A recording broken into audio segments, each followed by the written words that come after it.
Every child speaks when they're ready. Just be patient. That's what the healers told Alpha King Roman Terry when his son remained silent year after year.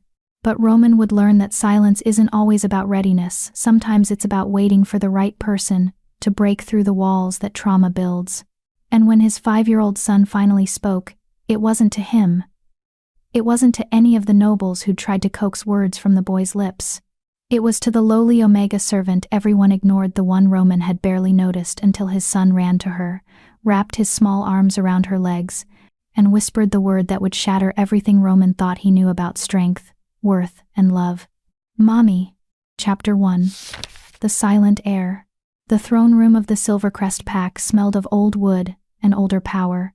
Roman Terry sat upon the carved seat his ancestors had occupied for 7 generations.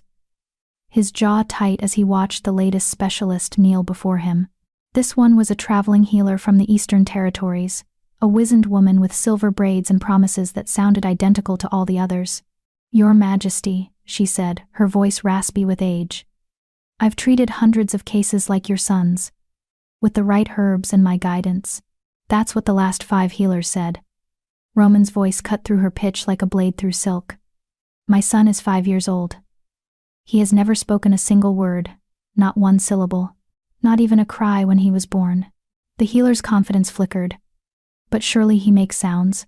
Laughter? Whimpers? Nothing." Roman stood, his massive frame casting shadows across the stone floor. As Alpha King, he'd faced down rival packs, negotiated treaties, and killed rogues with his bare hands. But his son's silence was an enemy he couldn't fight. He understands everything, follows commands, reads at a level beyond his years, but he won't or can't speak. Then perhaps, leave. Roman's beta, Harold Walls, stepped forward. "The king has heard enough theories." The healer gathered her skirts and scurried out, leaving Roman alone with Harold and the weight of his failures. "Another one bites the dust," Harold muttered. "That's what, 17 specialists now? 19. Roman moved to the window overlooking the pack grounds. Below, children played in the courtyard, their laughter drifting up like mockery. His son, Toby, sat apart from them as always, building something intricate with wooden blocks. Alone. Silent. Different. "The council is getting restless," Harold said carefully. "Some are questioning whether Toby can truly be your heir if he can't." "Can't what? Speak?" Roman's eyes flashed gold, his wolf rising at the perceived threat to his child. "My son is brilliant. He's memorized every territorial map in my study. He can identify every herb in the healer's garden. He plays chess like a strategist twice his age. His silence doesn't make him weak." "I know that. You know that." Harold spread his hands. "But the council sees a future king who can't address his pack, can't issue commands, can't negotiate with other alphas. They're starting to whisper about your brother." Roman's hands clenched into fists. His younger brother, Greg Donnelly, adopted into the Terry line but blood-hungry for power all the same. Greg had been circling like a vulture since Toby's condition became apparent, making friends among the council, planting seeds of doubt. "Toby is my heir," Roman said flatly. "Anyone who suggests otherwise can challenge me directly." "No one's going to challenge you, Roman. You're the strongest alpha we've had in generations." Harold moved closer, his voice dropping. "But they don't need to challenge you, they just need to wait. If something happened to you before Toby can speak, before he can lead, the pack would never accept a mute king. They'd turn to Greg." The truth of it sat in Roman's chest like a stone. He'd spent 5 years trying everything: healers, therapists, even a witch from the northern covens who'd claimed Toby was cursed. Nothing worked. His son remained locked in silence, and Roman was running out of time to find the key. "Have them bring Toby to my study," Roman said finally. "I want to work with him on the treaty documents. If he can't speak, he'll learn to lead in other ways." Harold nodded and left. Roman stayed at the window, watching his son below. Toby had finished his block structure, a perfect replica of the pack house, complete with tiny carved windows. The boy's mind was extraordinary. His voice was just missing. A flash of movement caught Roman's eye. One of the Omega servants was crossing the courtyard, her arms full of linens. She moved quickly, head down, trying to be invisible as all Omegas did in the presence of their betters. But Toby's head lifted. He watched her pass with an intensity Roman had never seen in his son's usually distant gaze. The Omega, what was her name? Celeste? No. Celeste worked in the kitchen. This one was newer. Diane? Yes, Diane Fleming. She'd been assigned to the servant quarters about 6 months ago. Roman barely remembered her arrival. Omegas came and went. They were meant to be invisible, functional, forgettable, but Toby was staring at her like she was the most fascinating thing he'd ever seen. Strange. Roman dismissed it. Toby often fixated on random things, a bird's flight pattern, the way sunlight hit the water fountain. It meant nothing. He turned from the window, unaware that he'd just witnessed the first crack in his son's carefully constructed walls. Diane Fleming knew how to be invisible. It was the first lesson every Omega learned. Don't make eye contact with alphas. Don't speak unless spoken to. Don't exist in any way that might draw attention. In a pack ruled by the powerful, Omegas were meant to be shadows necessary but unnoticed. She hurried across the courtyard, her arms aching under the weight of the linens she was bringing to the guest quarters. The head housekeeper, Priscilla Hendricks, would have her hide if she took too long. Priscilla ran the servant staff with an iron fist, and she had no patience for Omegas who didn't know their place. Diane kept her eyes on the ground, but she felt the weight of a stare on her back. She risked a quick glance, and saw him, the little prince, Toby, sitting alone with his blocks. His dark eyes were fixed on her with an intensity that made her breath catch. She'd seen the Alpha King's son before, of course. Everyone in the pack knew about the boy who couldn't speak. Some called it a curse. Others said his mother's death in childbirth had stolen his voice. The more superstitious whispered that he wasn't really the king's son at all, that some dark magic had replaced the true heir with this silent changeling. Diane didn't believe in curses. She believed in trauma. She knew what it looked like when a child built walls so high that even their own voice couldn't escape. She'd seen it in the mirror for years after her own childhood shattered. She'd been 7 when rogues attacked her birth pack, killing her parents and leaving her orphaned. She'd stopped speaking for 2 years afterward. The silence had felt safer than words, because words meant feeling, and feeling meant remembering, and remembering meant breaking. She'd found her voice again eventually, but she recognized the look in Toby's eyes. He wasn't broken. He was protecting himself from something none of the healers or specialists could identify. Move along, Omega. A sharp voice cut through her thoughts. Priscilla stood at the servant entrance, her face pinched with disapproval. The linens don't deliver themselves. Yes, ma'am. Diane ducked her head and hurried inside, but not before catching one last glimpse of Toby. He was still watching her, his small hand raised in what might have been a wave. She smiled despite herself, then disappeared into the shadows where Omegas belonged. That night, Roman sat in his study with Toby, trying to engage the boy in the territorial maps spread across the massive oak desk. Toby's small finger traced the boundaries with perfect accuracy, his eyes absorbing every detail. But when Roman asked him a question, "Can you show me where the Eastern Border Patrol should focus?" Toby simply pointed. No words, never words. Roman sighed and rubbed his temples. You're brilliant, Toby. You know that, right? Toby looked at him with those 2 old eyes and nodded once. Then why won't you talk to me? Roman's voice cracked despite himself. I'm your father. I'd do anything for you. Anything. Just give me one word, please. Toby's expression didn't change. He reached for the quill on the desk and wrote in careful letters, I can't. Can't or won't. Roman tried to keep the frustration from his voice. Toby wrote again, don't know. Roman wanted to push harder, to demand answers, to force the words from his son's throat through sheer willpower. But he'd tried that before. It only made Toby retreat further into his silence. All right, Roman said softly. All right, we'll figure it out together. Toby nodded and returned to the maps, his small shoulders relaxing slightly. Roman watched him and felt the familiar ache of helplessness. His son was right there in front of him. Close enough to touch, but separated by a gulf Roman couldn't cross. If something happened to me tomorrow, Roman thought, who would protect him? Who would fight for his right to rule? Who would love him enough to break through that silence? He had no answers, only the growing certainty that time was running out. Chapter 2. The Unseen Connection. Diane learned the rhythms of the pack house quickly. Wake before dawn, scrub the floors in the east wing, prepare linens for the guest quarters, serve meals in the servants' hall, polish silver in the kitchens, collapse into her narrow bed after midnight. Repeat. It was grueling work, but she didn't complain. Omegas who complained didn't last long in the Silvercrest pack. What she hadn't expected was the boy. Toby started appearing wherever she worked. At first, she thought it was coincidence. She'd be sweeping the corridor outside the library, and he'd be there, sitting on the window seat with a book. She'd be folding linens in the courtyard, and he'd be building his block structures nearby. She'd be carrying water to the guest rooms, and he'd be standing in the hallway, watching her with those dark, fathomless eyes. After a week of this, she realized it wasn't coincidence at all. He was following her. "You need to stop," Priscilla hissed one morning, grabbing Diane's arm hard enough to bruise. "The prince is shadowing you, and people are noticing. Do you know what happens to Omegas who draw the attention of the royal family?" Diane kept her eyes down. "I haven't done anything. I don't even speak to him." "You don't need to speak to him. Your existence is enough." Priscilla's fingernails dug deeper. Alpha King Roman is already under pressure about his son. If he thinks some Omega is distracting the boy, he'll have you thrown out. Or worse.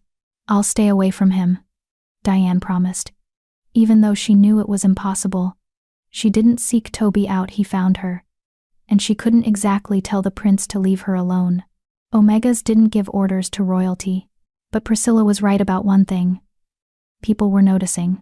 "The Omega girl," Greg Donnelly said, swirling wine in his crystal glass. "The one who works in the linens." "What's her name?" His companion, Kenneth Schwartz, one of the council members, leaned back in his chair. They were in Greg's private chambers, away from prying eyes and ears. "Diane something. Fleming, I think." "Why?" "Because my dear nephew won't leave her alone." Greg smiled, but there was nothing warm in it. "He follows her around like a lost puppy. It's almost touching." Kenneth frowned. "The boy doesn't interact with anyone." "Are you sure?" "I've seen it myself. This morning, he was sitting outside the laundry room for an hour, just watching her fold sheets." Greg set down his glass. "The question is, why? Does it matter? He's a child. Children do strange things. Everything matters when you're trying to prove a point." Greg stood and walked to the window. Below, he could see the courtyard where Toby often played. The council is already questioning whether a mute boy can rule. If they think he's becoming attached to an Omega, of all things, it'll only reinforce their doubts. Kenneth caught on quickly. "You want to use this against him." "I want to use everything against him." Greg's voice hardened. "Roman has held the throne for 12 years. 12 years of his rigid leadership, his refusal to expand our territory, his weakness disguised as diplomacy. The pack deserves better. They deserve strength. They deserve you, you mean." "Of course I mean me." Greg turned back to Kenneth. "But I need the council's support, and the best way to get that is to prove that Toby isn't fit to be heir. A mute prince who fixates on Omega servants. That's not a future king. That's a liability." Kenneth nodded slowly. "What do you need from me?" "Watch them. Document every interaction. And when the time is right, we'll present our concerns to the council. For the good of the pack, naturally." "Naturally." Kenneth stood. "Consider it done." After he left, Greg poured himself another glass of wine and smiled. Roman thought his son's silence was his biggest problem. He had no idea that the real threat was just beginning to take shape. Diane was polishing silver in the kitchen when Toby appeared in the doorway.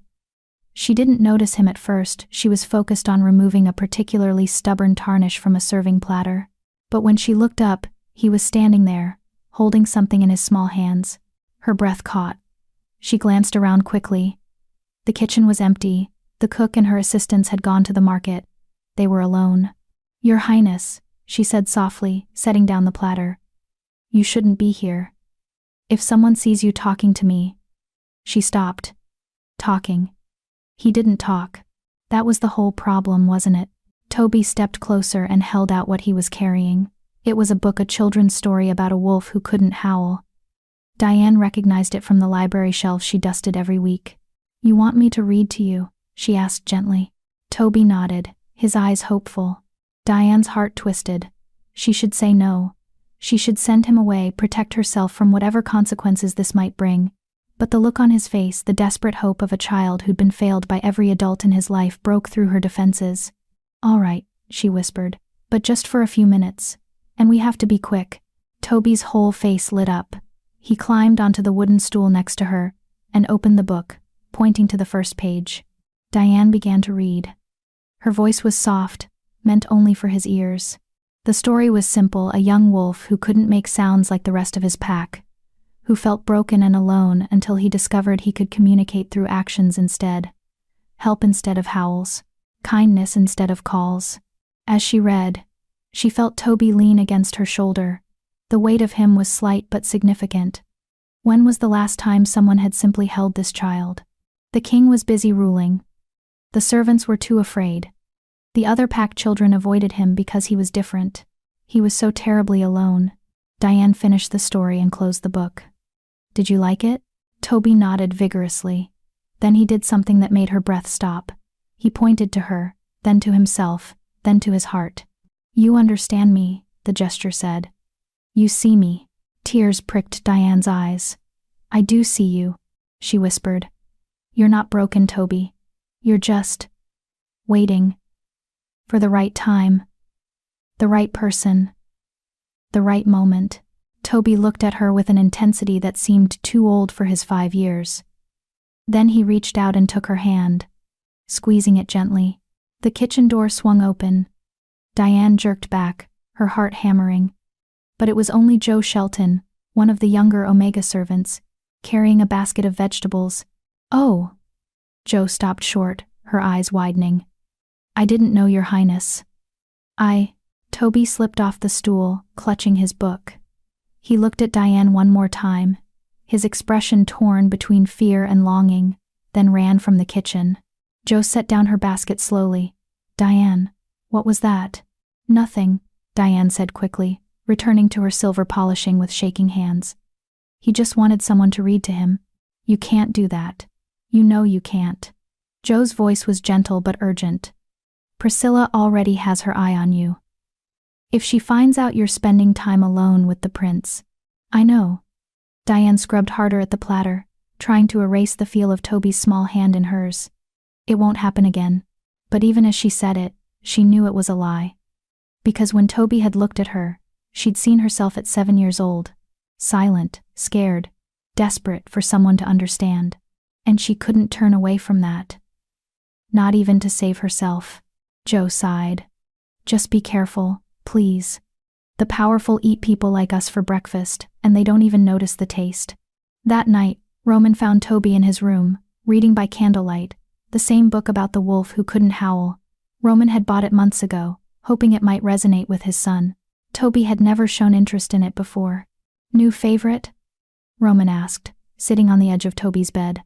Toby nodded, clutching the book to his chest. "What made you pick it up today?" Toby hesitated, then pulled out the small chalkboard he used to communicate. He wrote, "Someone read it to me." Roman's eyebrows rose. "Who?" Toby's hand hovered over the board. Then he erased the words without answering.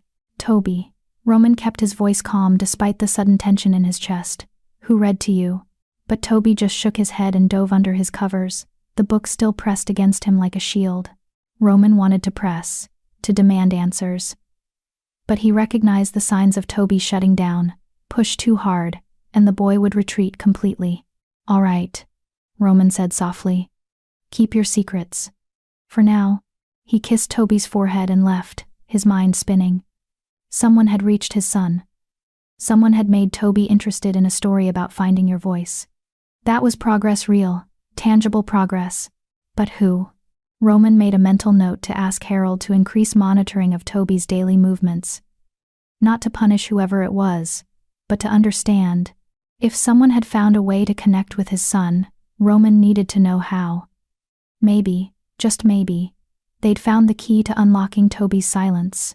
He had no idea that the key was an Omega he'd never bothered to notice. And that by the time he figured it out, everything would have already changed. Chapter 3. The Fracture. Roman noticed the change in his son immediately. Over the next 2 weeks, Toby became lighter, not happier. Exactly. The boy still didn't smile much, still didn't speak, but something had shifted. He moved with more purpose. His eyes held less of that distant, hollow quality. He even started sleeping through the night without the nightmares that usually woke him screaming silently into his pillow. "He's improving," Harold observed during their morning briefing. "Have you found a new specialist?" "No." Roman shuffled through reports on his desk, distracted. "I haven't brought anyone new in for weeks." Then what changed? Roman didn't have an answer. But he was determined to find one. He started paying closer attention to Toby's routines. The boy still spent hours in the library, still built his intricate structures in the courtyard, still took meals in his room rather than the formal dining hall. But there was a pattern emerging, a specific time each day, when Toby would disappear for exactly 30 minutes. Between 2 and 2:30 in the afternoon, Toby would vanish. Roman decided to follow him. Diane had broken every rule she'd ever learned about surviving as an Omega. She met Toby in secret every day now. Always in different locations: the storage room behind the library, the empty guard tower on the eastern wall, the old greenhouse that no one used anymore. Toby would find her during her brief break period, clutching whatever book he wanted her to read, and she would spend 30 precious minutes giving him what no one else seemed capable of: simple, uncomplicated attention. She didn't try to make him talk. She didn't treat him like he was broken. She just read to him, and sometimes told him stories from her own childhood, carefully edited versions that left out the worst parts. The rogue attack, the blood, the silence that followed. And then, she said softly, sitting cross-legged in the greenhouse while Toby arranged smooth stones into patterns, the Omega discovered she could speak again. Not because someone forced her, not because a healer cast a spell, but because she met someone who made her feel safe enough to try. Toby looked up from his stones, his dark eyes questioning. "It's true," Diane continued. "When I was 7, I stopped talking for 2 whole years. Everyone tried to fix me. Healers, pack elders, even an alpha who thought scaring me would shock the words back into my throat. Nothing worked." Toby moved closer, abandoning his stones. "Then I met another Omega girl. She was 9, and she'd lost her voice too, not from trauma, but from a sickness that damaged her throat. She couldn't speak at all, but she taught me hand signs, ways to communicate without words. And one day, I realized I didn't need to be afraid anymore. The silence had protected me when I needed it, but I didn't need it anymore." Diane reached out and gently touched Toby's small hand. "Your silence is protecting you from something. I don't know what. But when you're ready, when you feel safe enough, your voice will come back. I promise." Toby's eyes filled with tears. He threw his arms around her neck, holding on like she was the only solid thing in a world that kept shifting beneath his feet.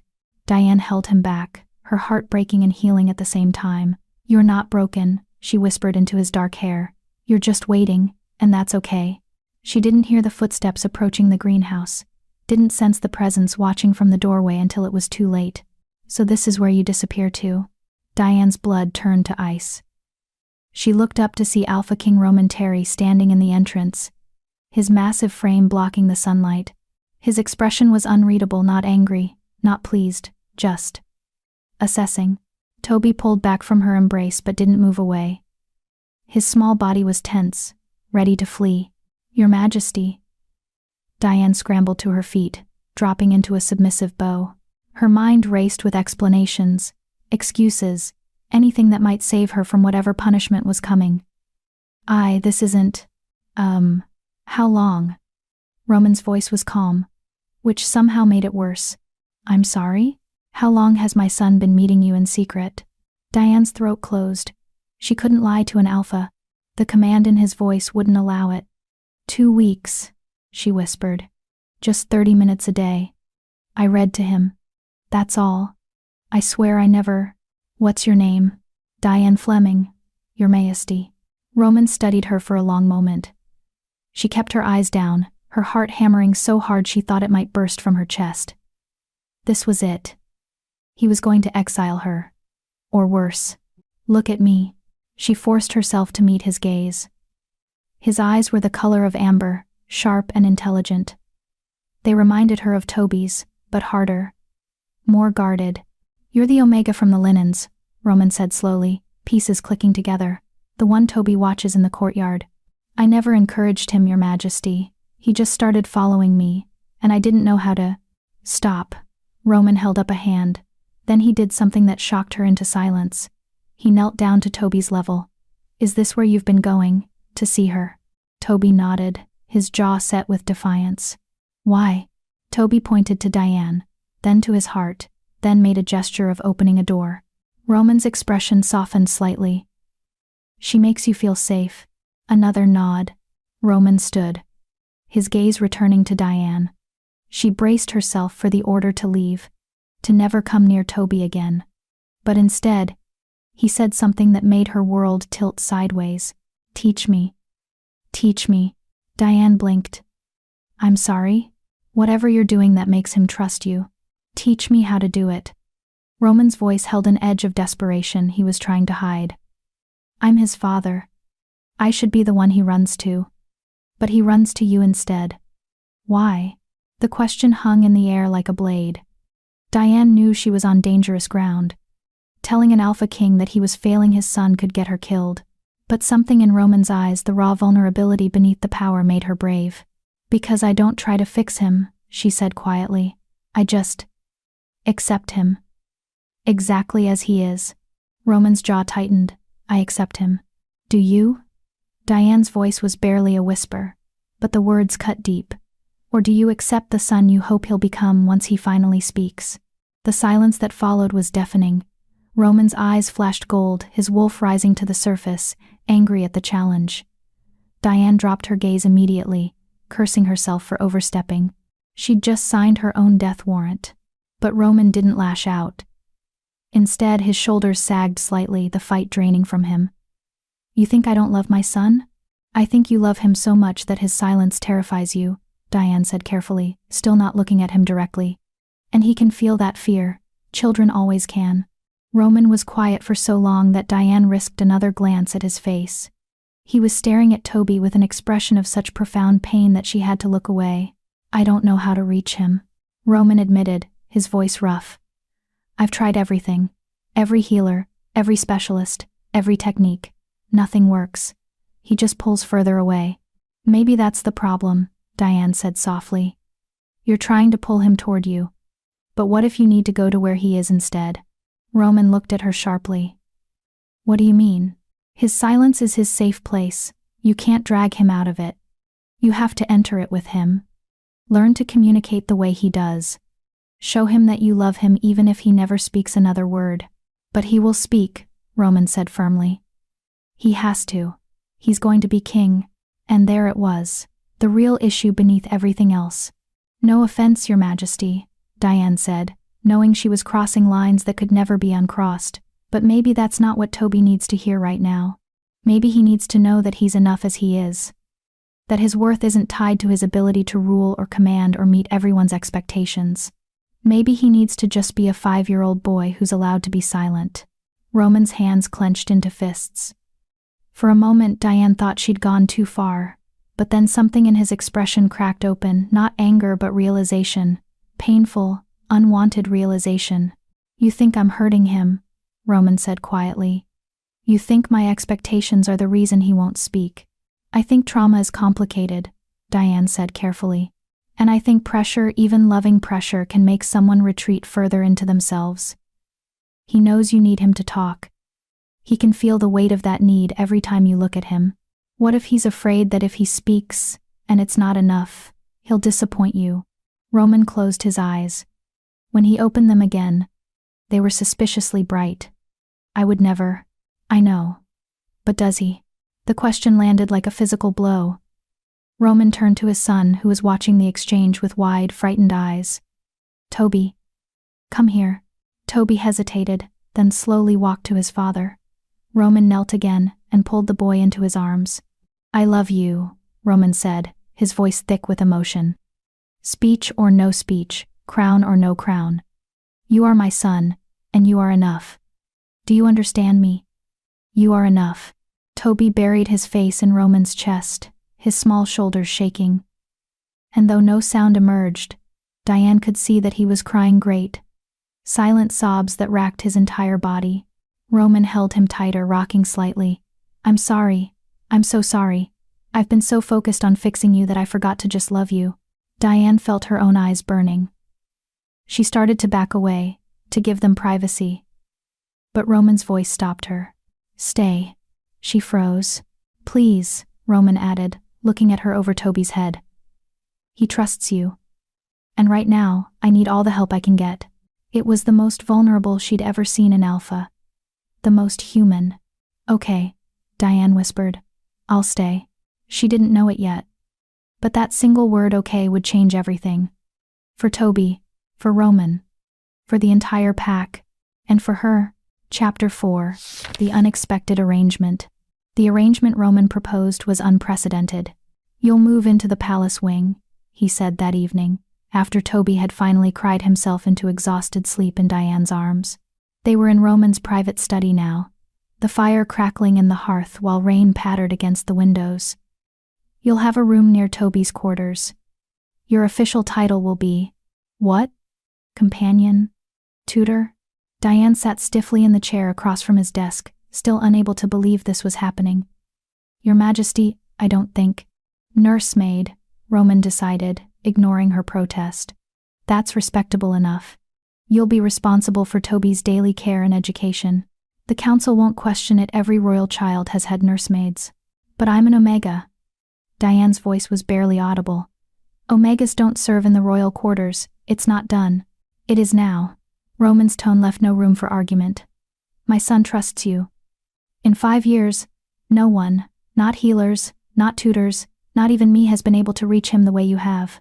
Whatever you're doing, it's working. I'd be a fool to let that go." Diane's mind whirled. Moving into the palace wing meant leaving the servants' quarters, where at least she understood the rules. It meant being visible to the nobles, the council members, the very people who believed Omegas existed only to serve and submit. It meant painting a target on her back. "The other Omegas will hate me," she said quietly. "They'll think I'm trying to rise above my station. Let them think what they want. You'll be under my protection." Roman leaned forward, his amber eyes intense. "Toby needs you, Diane. And I'm asking you to help him. Will you?" It wasn't really a question. When an Alpha King asks something, especially something phrased as a request, refusing wasn't truly an option. But the way Roman looked at her, not with command but with desperate hope, made her realize he was genuinely giving her a choice. She thought of Toby's small arms around her neck, his silent tears, the way he looked at her like she was the only person in the world who understood him. "Yes," she said. "I'll help him." Relief flooded Roman's features. "Thank you. But I have conditions." The words were out before she could stop them. Roman's eyebrows rose, and Diane's heart stuttered. Had she really just tried to negotiate with the Alpha King? "Conditions," Roman repeated slowly. "An Omega is setting conditions." Diane's wolf whimpered at the authority in his voice, urging her to submit, to apologize, to back down, but she forced herself to meet his gaze. "If I'm going to help Toby, I need you to trust me. That means no more specialists unless I agree they're necessary, no more pressure on him to speak. And you have to let me do this my way." Roman's expression was unreadable. The silence stretched so long that Diane was certain she'd just destroyed any chance of helping Toby. Then impossibly, Roman smiled. "You have courage," he said, "more than most of my warriors. All right. Your conditions are accepted. But I have one of my own." "What is it?" "You report to me. Every day. Tell me what's working, what's not, how Toby is progressing." Roman's voice softened. "Teach me how to be the father he needs. Because right now, I'm failing him, and I can't accept that." The vulnerability in those words cracked something open in Diane's chest. This wasn't just an Alpha King trying to secure his heir. This was a father desperate to connect with his son. "I'll teach you," she promised. "But you have to be patient.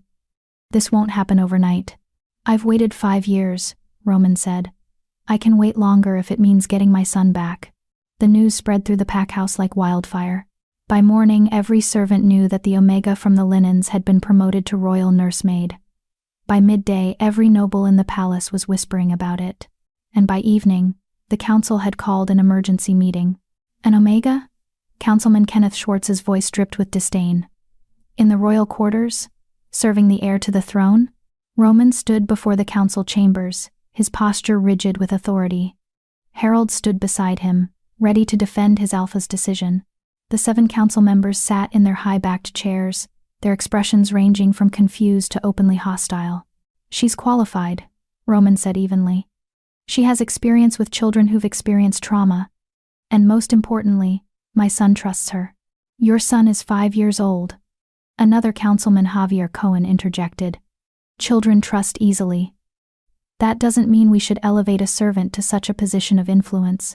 Diane Fleming is not just any servant." Roman's voice hardened. "She's the first person in 5 years to make real progress with Toby.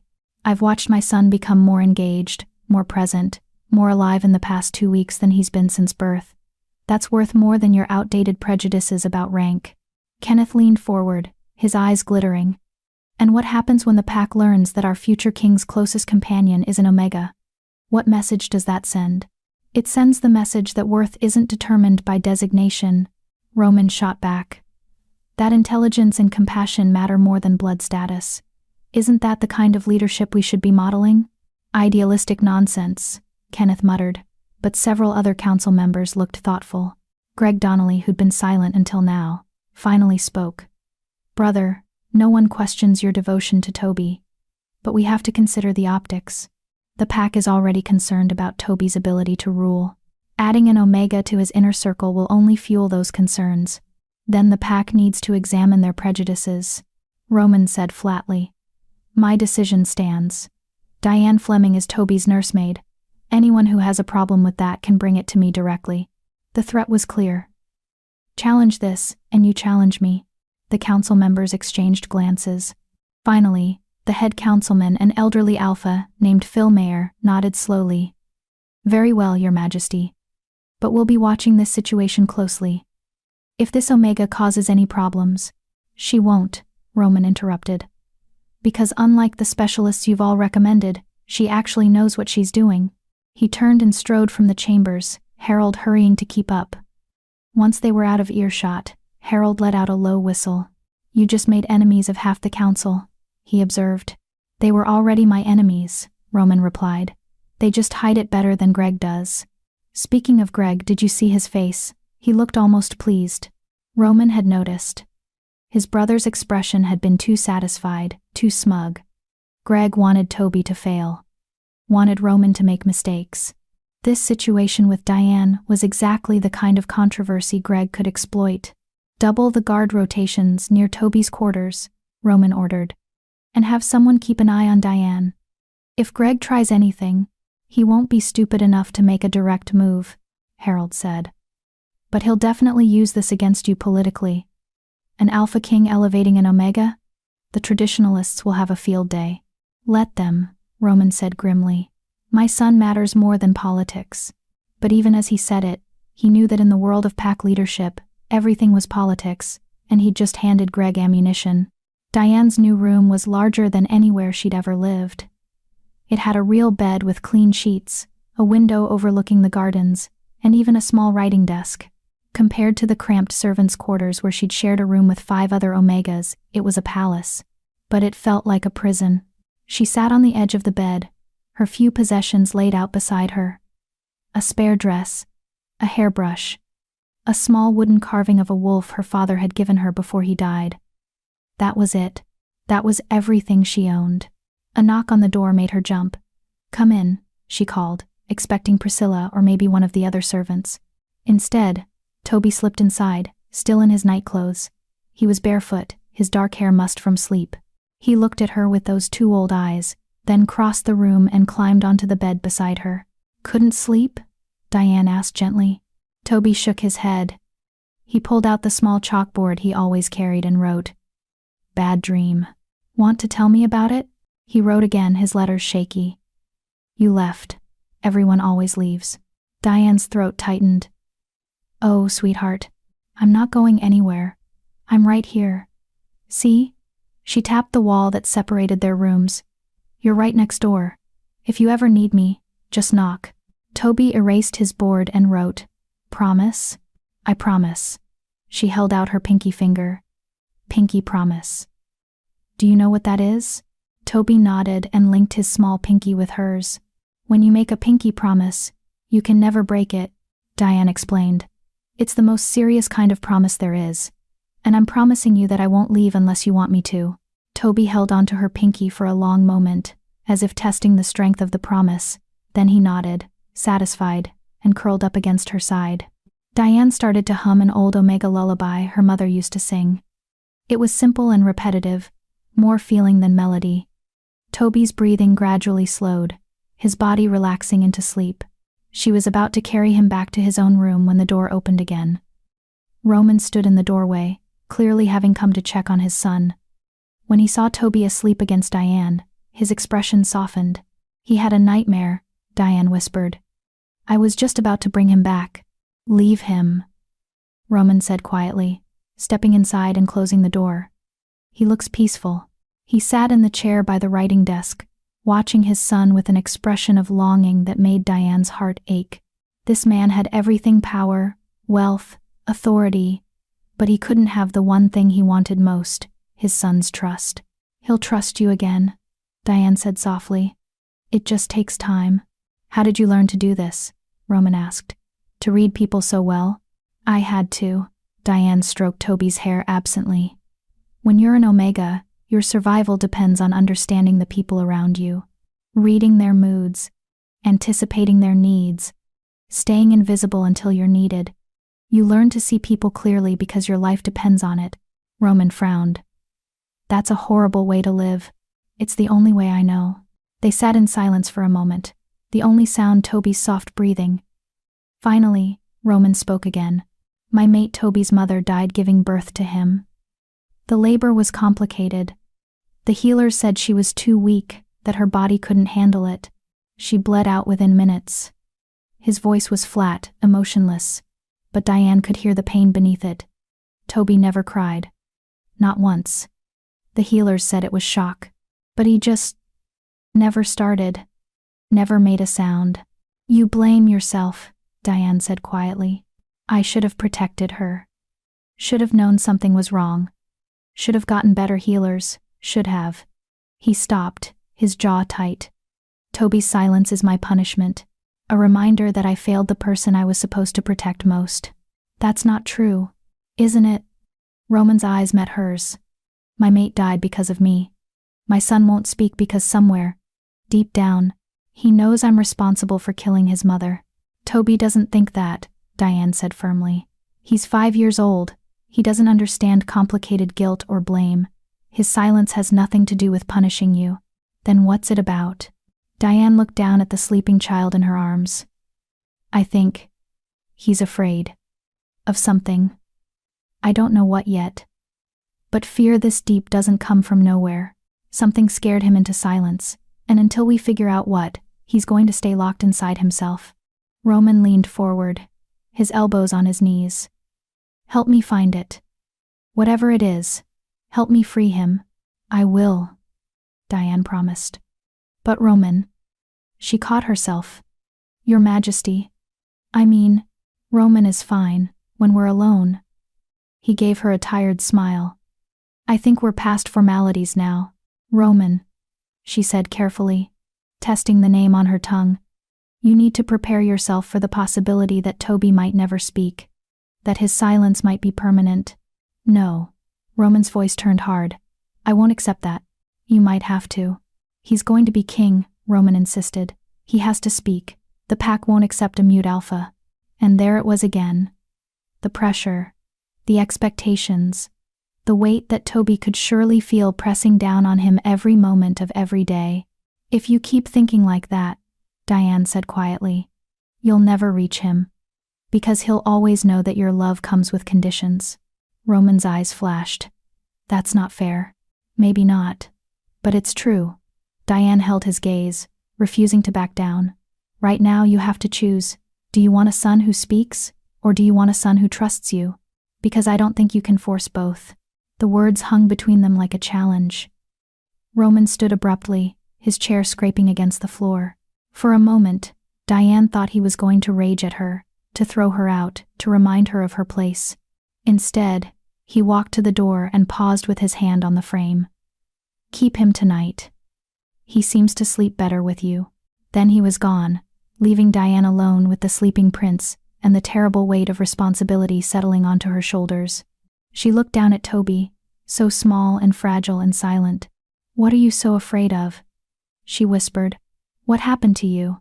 But Toby slept on, keeping his secrets locked behind walls no one had been able to breach. Not yet.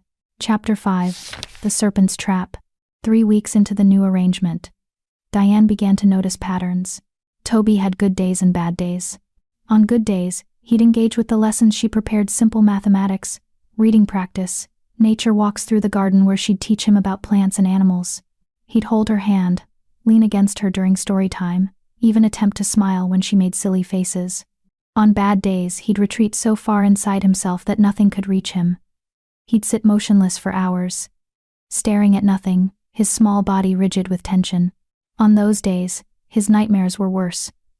He'd wake up screaming silently, his mouth open in a soundless cry, his eyes wild with terror. Diane started keeping a journal, documenting everything. The triggers that sent Toby spiraling, the things that brought him back. She shared it all with Roman during their evening meetings, conversations that had become the strange cornerstone of her days. Roman was changing too. Slowly, carefully, he was learning to meet Toby where he was, instead of demanding his son come to him. He'd sit with them during lessons, not interfering, just present.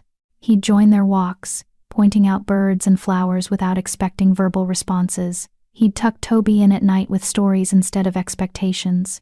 "You're doing better," Diane told him one evening after Toby had fallen asleep. They were in Roman's study, her journal open between them. "He's starting to trust you again. Because of you," Roman said. "You're the bridge. Maybe at first. But now?" Diane smiled. "Now he's seeing you differently. Seeing that you love him for who he is, not who you need him to be." Roman rubbed his face tiredly. He looked exhausted, dark circles under his eyes, tension in his shoulders. Being Alpha King was already demanding enough without adding the emotional labor of rebuilding a relationship with his son. "The council met again today," he said. "They're getting more vocal about Toby's condition. Greg has been circulating concerns about the line of succession." Diane's stomach tightened. "What kind of concerns?" "The usual. That a mute king can't lead. That the pack needs strength, not silence. That perhaps it's time to consider alternative heirs." Roman's jaw clenched. "Alternative heirs meaning Greg. He wants the throne. He's always wanted it. But he was never bold enough to move openly, until Toby's silence gave him ammunition." Roman stood and paced to the window. "I can hold him off for now. But if Toby doesn't show some kind of progress, some sign that he can eventually lead, the council will start listening to Greg's arguments. So we're back to pressure," Diane said quietly. "Back to Toby needing to speak to be worthy."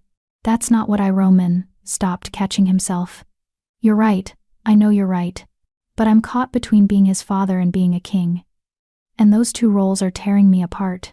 Diane stood and moved to his side. She'd grown bolder in the past weeks, less afraid of overstepping. "What if there was a way to show the council that Toby can lead without speaking? What if we demonstrated his intelligence, his strategic thinking, his ability to communicate in other ways?" Roman looked at her sharply. "How?" "A test. A public one. Something that requires problem-solving and leadership, but doesn't require speech." Diane's mind raced. The idea forming as she spoke. "The council keeps dismissing Toby because they can't see past his silence, so we make them see everything else he is. You want to put a 5-year-old on trial," Roman said slowly. "In front of the entire council. I want to give him a chance to prove himself on his own terms." Diane met his gaze.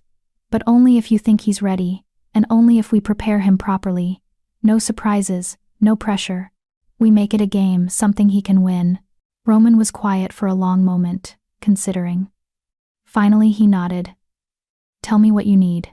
But they never got the chance to implement the plan. 2 days later, everything fell apart. Diane was in the garden with Toby, teaching him about different types of flowers.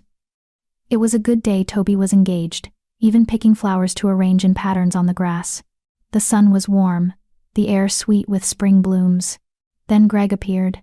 "There you are," he said pleasantly, approaching with that smooth smile that never reached his eyes. "I've been looking everywhere for my nephew." Toby immediately went still, the flowers falling from his hands. Diane felt him press closer to her side, his small body tense. "Your Highness," Diane said carefully, standing. "Toby and I were just finishing our lesson. Relax, Omega. I'm not here to interrupt." Greg knelt down to Toby's level, ignoring how the boy flinched back. "Hello, Toby. Your father sent me to fetch you. He needs to see you in his study." Diane's instincts screamed that something was wrong. Roman always came himself or sent Harold, never Greg. "I'll bring him," she said firmly. "No need. I can escort my own nephew." Greg's smile sharpened. "You've monopolized his time quite enough, don't you think? The boy needs to spend time with his real family." The barb hit its mark, but Diane didn't let it show. "I'm his nursemaid. It's my job too." "Your job," Greg interrupted, his voice dropping to something darker, "is whatever I say it is. Remember your place, Omega." The command in his voice, alpha power pushing against her Omega nature, made her knees weak, but she fought it, staying upright through sheer will. "I need to verify with the king first." "Are you questioning my authority?" Greg stood, towering over her. "I'm the king's brother. And you're a servant who's gotten far too comfortable with her temporary elevation." Toby grabbed Diane's hand, holding tight. When Greg reached for the boy, Toby actually hissed a sound Diane had never heard from him before. Greg's expression darkened. "Don't be difficult, Toby. Your father's waiting." But Toby shook his head violently, backing away and pulling Diane with him. "Toby." Greg's voice took on that particular alpha tone that demanded obedience. "Come, here, now." Toby's whole body began to shake. His breathing came faster, shorter. Diane recognized the signs he was spiraling into a panic attack. "Stop," she said urgently. "You're scaring him. He needs to learn to obey." Greg snapped. "This is exactly the problem. You've coddled him, made him weak, taught him that his fears matter more than his duties. Well, I'm here to fix that." He lunged forward and grabbed Toby's arm. Toby screamed a horrible, soundless scream, his mouth wide with terror. He fought wildly, kicking and scratching, completely beyond reason. Diane didn't think. She threw herself between them, shoving Greg back with strength she didn't know she possessed. "Get away from him." Greg stumbled, more from surprise than force. When he recovered, his eyes were blazing with fury. "You dare put your hands on me? You were hurting him. I was disciplining him. There's a difference." Greg stepped forward, his hand rising. "But you? You just assaulted a member of the royal family. That's a capital offense, Omega." Diane realized her mistake too late. She'd acted on instinct, on the need to protect Toby. But she'd just given Greg exactly what he wanted. A reason to remove her from Toby's life. She started, but Greg was already calling for the guards. "Seize her," he ordered when 2 guards appeared. "This Omega attacked me. Take her to the holding cells." "No." Diane struggled as rough hands grabbed her arms. "Please. Toby needs to learn that actions have consequences," Greg said coldly. "And so do you." Toby was still screaming silently, tears streaming down his face, reaching for Diane as she was dragged away. The last thing she saw before they pulled her around the corner was Greg grabbing the hysterical child, carrying him off despite his wild struggles. Like this video if you believe Diane deserves better than this. Because people like Diane need an audience that won't abandon them when power turns against them. Don't be someone who watches injustice and does nothing.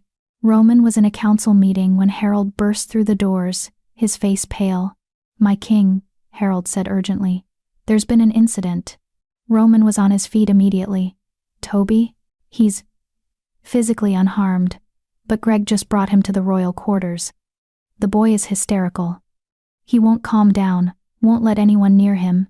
And Greg claims—" Harold hesitated. "Claims what?" Roman's voice was deadly quiet.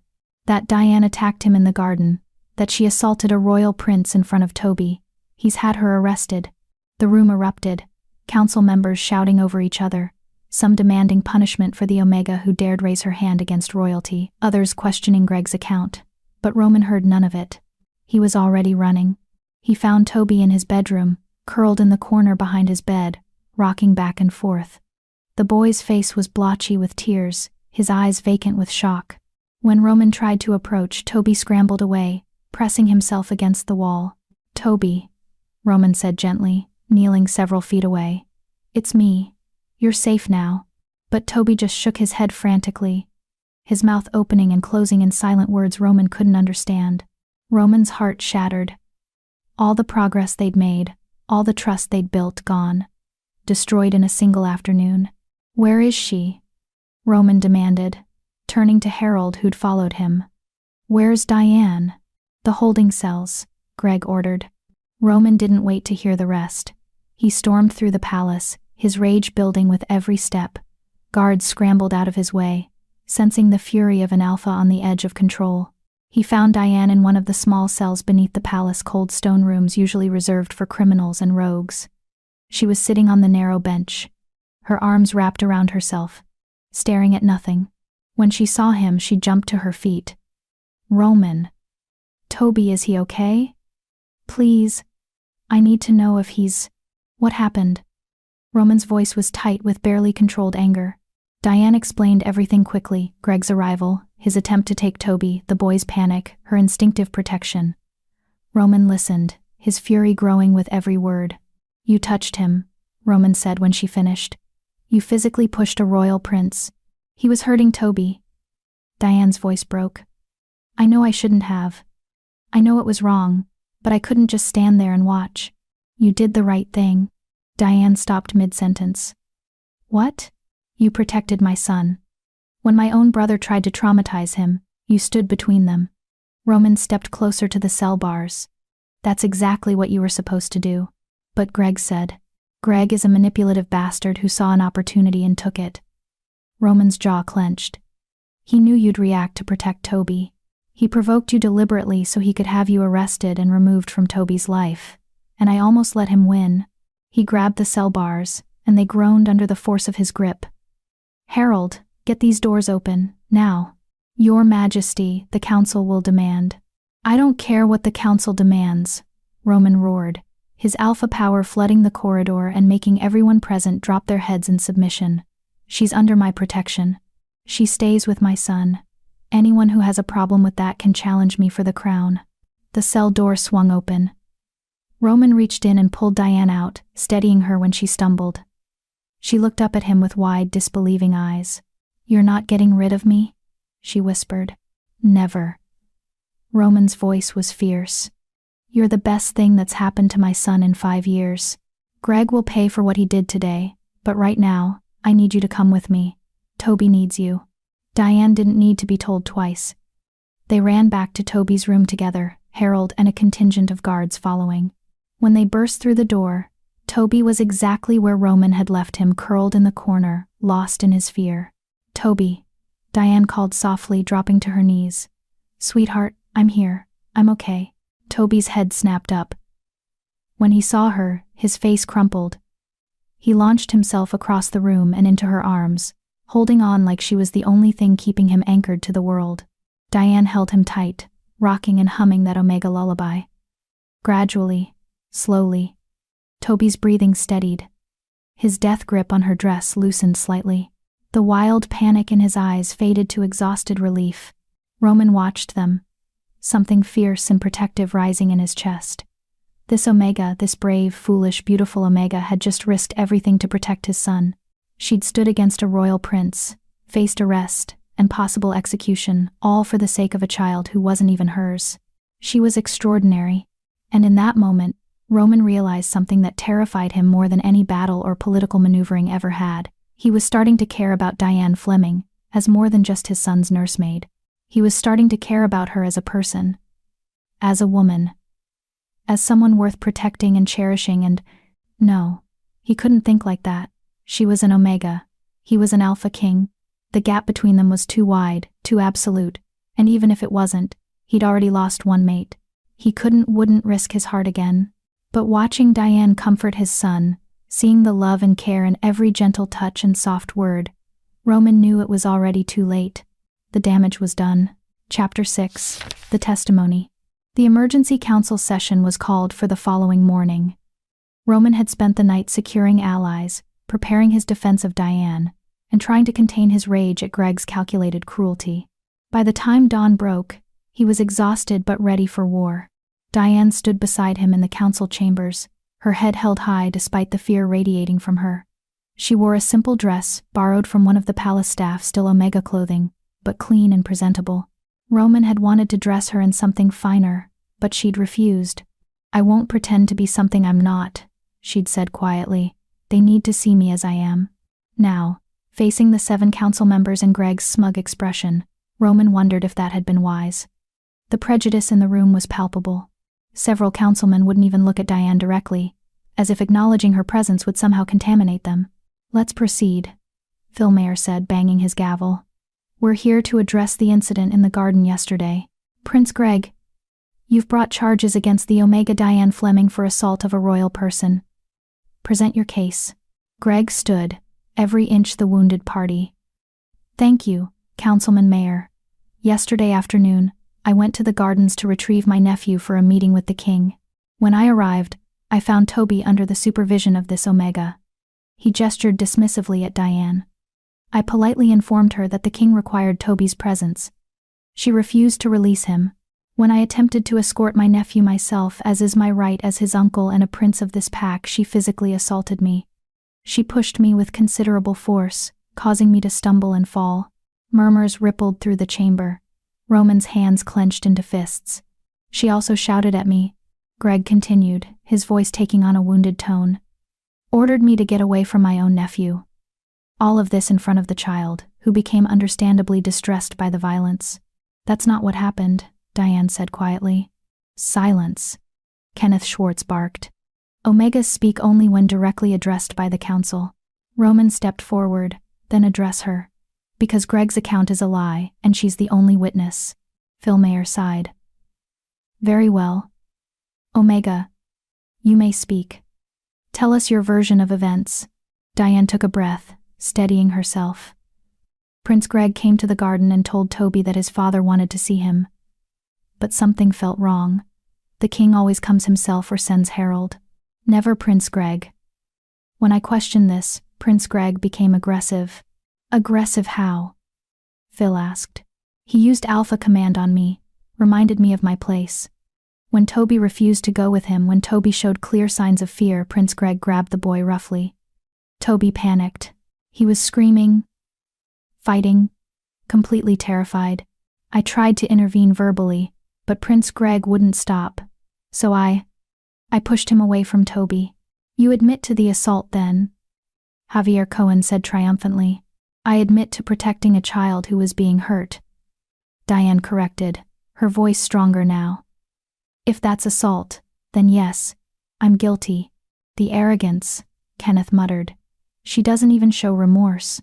Why should she?" Roman's voice cut through the chamber like a blade.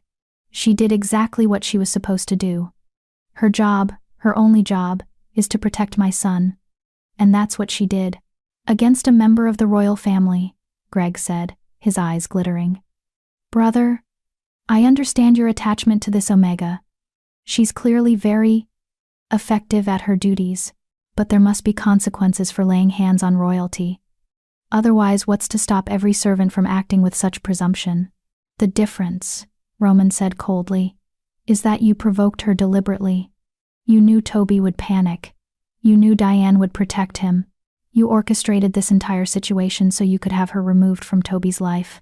"That's a serious accusation," Phil said carefully. "Do you have proof?" "I have Toby's reaction. My son is still traumatized, still won't let anyone but Diane near him." "Does that sound like a child who was simply being escorted to his father? Or does it sound like a child who was being terrorized?" "Toby is disturbed," Greg said smoothly.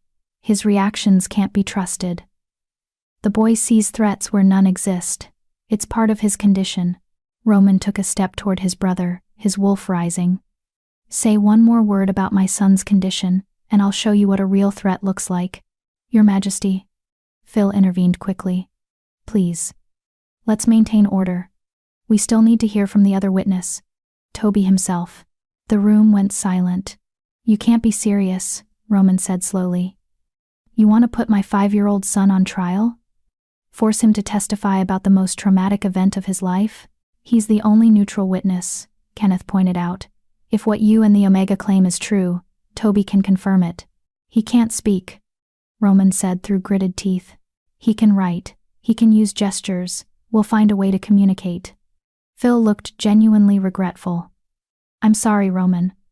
But this is too serious to dismiss. If Greg is lying, we need proof. And Toby is the only one who can provide it. Roman wanted to refuse. Wanted to shield his son from this circus. This political theater that would only hurt him more. But he saw the calculation in the council members' eyes. If he refused, they'd assume he was hiding something. That Diane really had acted improperly. He looked at Diane. She met his gaze and nodded slightly, understanding. All right, Roman said finally. But on my terms. Toby testifies in a private session. Just the council, myself, Diane, and Greg. No guards. No spectators. And if at any point he becomes too distressed, we stop immediately. Phil considered, then nodded. Agreed. We'll reconvene in 1 hour. Roman found Toby in Diane's room, where the boy had insisted on sleeping the night before. He was sitting on the floor, building something with his blocks. When he saw his father, his hands stilled. Toby, Roman said gently, sitting beside him. I need to talk to you about something important. Toby reached for his chalkboard, his movements wary. The council wants to hear what happened yesterday. In the garden with Uncle Greg. Roman watched his son's face carefully. Toby's expression immediately shuttered closed. I know you don't want to talk about it, but Diane could be in serious trouble if we can't prove that she was protecting you. Toby's hands clenched around the chalk. You don't have to speak, Roman added quickly. You can write, or use gestures, or just point to yes or no. But I need you to be brave. Can you do that? For Diane? Toby looked up at him with those dark, serious eyes. Then he wrote on his board. They'll hurt her? Not if you tell them the truth. Roman's voice was firm. The council will listen to you, Toby. You're my heir. Your word carries weight. Even though I can't talk? Roman felt something crack in his chest. Even though, especially because, you're stronger than any of them understand. Toby considered this for a long moment. Then he erased his board and wrote, I'll do it. For Diane. Roman pulled his son into a fierce hug. You're the bravest person I know. The private session was held in a smaller chamber, more intimate than the grand council room. Roman sat beside Toby, with Diane on the boy's other side. The 7 council members faced them, with Greg standing slightly apart, his expression carefully neutral. Toby's hand was locked in Diane's, holding so tight his knuckles were white. Toby, Phil said gently. We need you to tell us what happened yesterday in the garden. Take your time. Use whatever method of communication you're comfortable with. Toby pulled out his chalkboard. His hands were shaking, but he managed to write. Uncle Greg came to garden. And what did he want? Phil prompted. Said father wanted me. But felt wrong. Why did it feel wrong? Toby's hand hesitated. Then he wrote. Father always comes himself, or Harold, never Uncle Greg. Several council members exchanged glances. That was true. Roman had a very specific protocol for summoning his son. What happened next? Phil asked. Diane asked if it was real. Uncle Greg got angry. Angry how? Toby's writing became more agitated. Used alpha voice. Scary. Then grabbed me. He grabbed you? Javier leaned forward. Where? Toby pointed to his arm. Then pantomimed someone yanking him roughly. And that scared you? Phil continued. Toby nodded frantically. Then he erased his board and wrote something that made the entire room go silent. He hurt me before. Roman's blood turned to ice. What? Toby's hand was shaking so badly now that his letters were barely legible. Lots of times, when you're gone. Says I'm broken, says I need to be fixed. Hurts me to make me talk. The board fell from Toby's hands. He was breathing too fast, on the edge of panic. Diane immediately pulled him into her arms, covering his ears and humming that lullaby. But the damage was done. Roman stood slowly, his entire body vibrating with rage. "Greg, is this true?" "The boy is disturbed," Greg said, but there was sweat on his brow now. His imagination. "Answer me." Roman's roar shook the windows. His eyes were fully gold now, his wolf fighting for control. "Have you been hurting my son?" "I've been trying to help him," Greg insisted.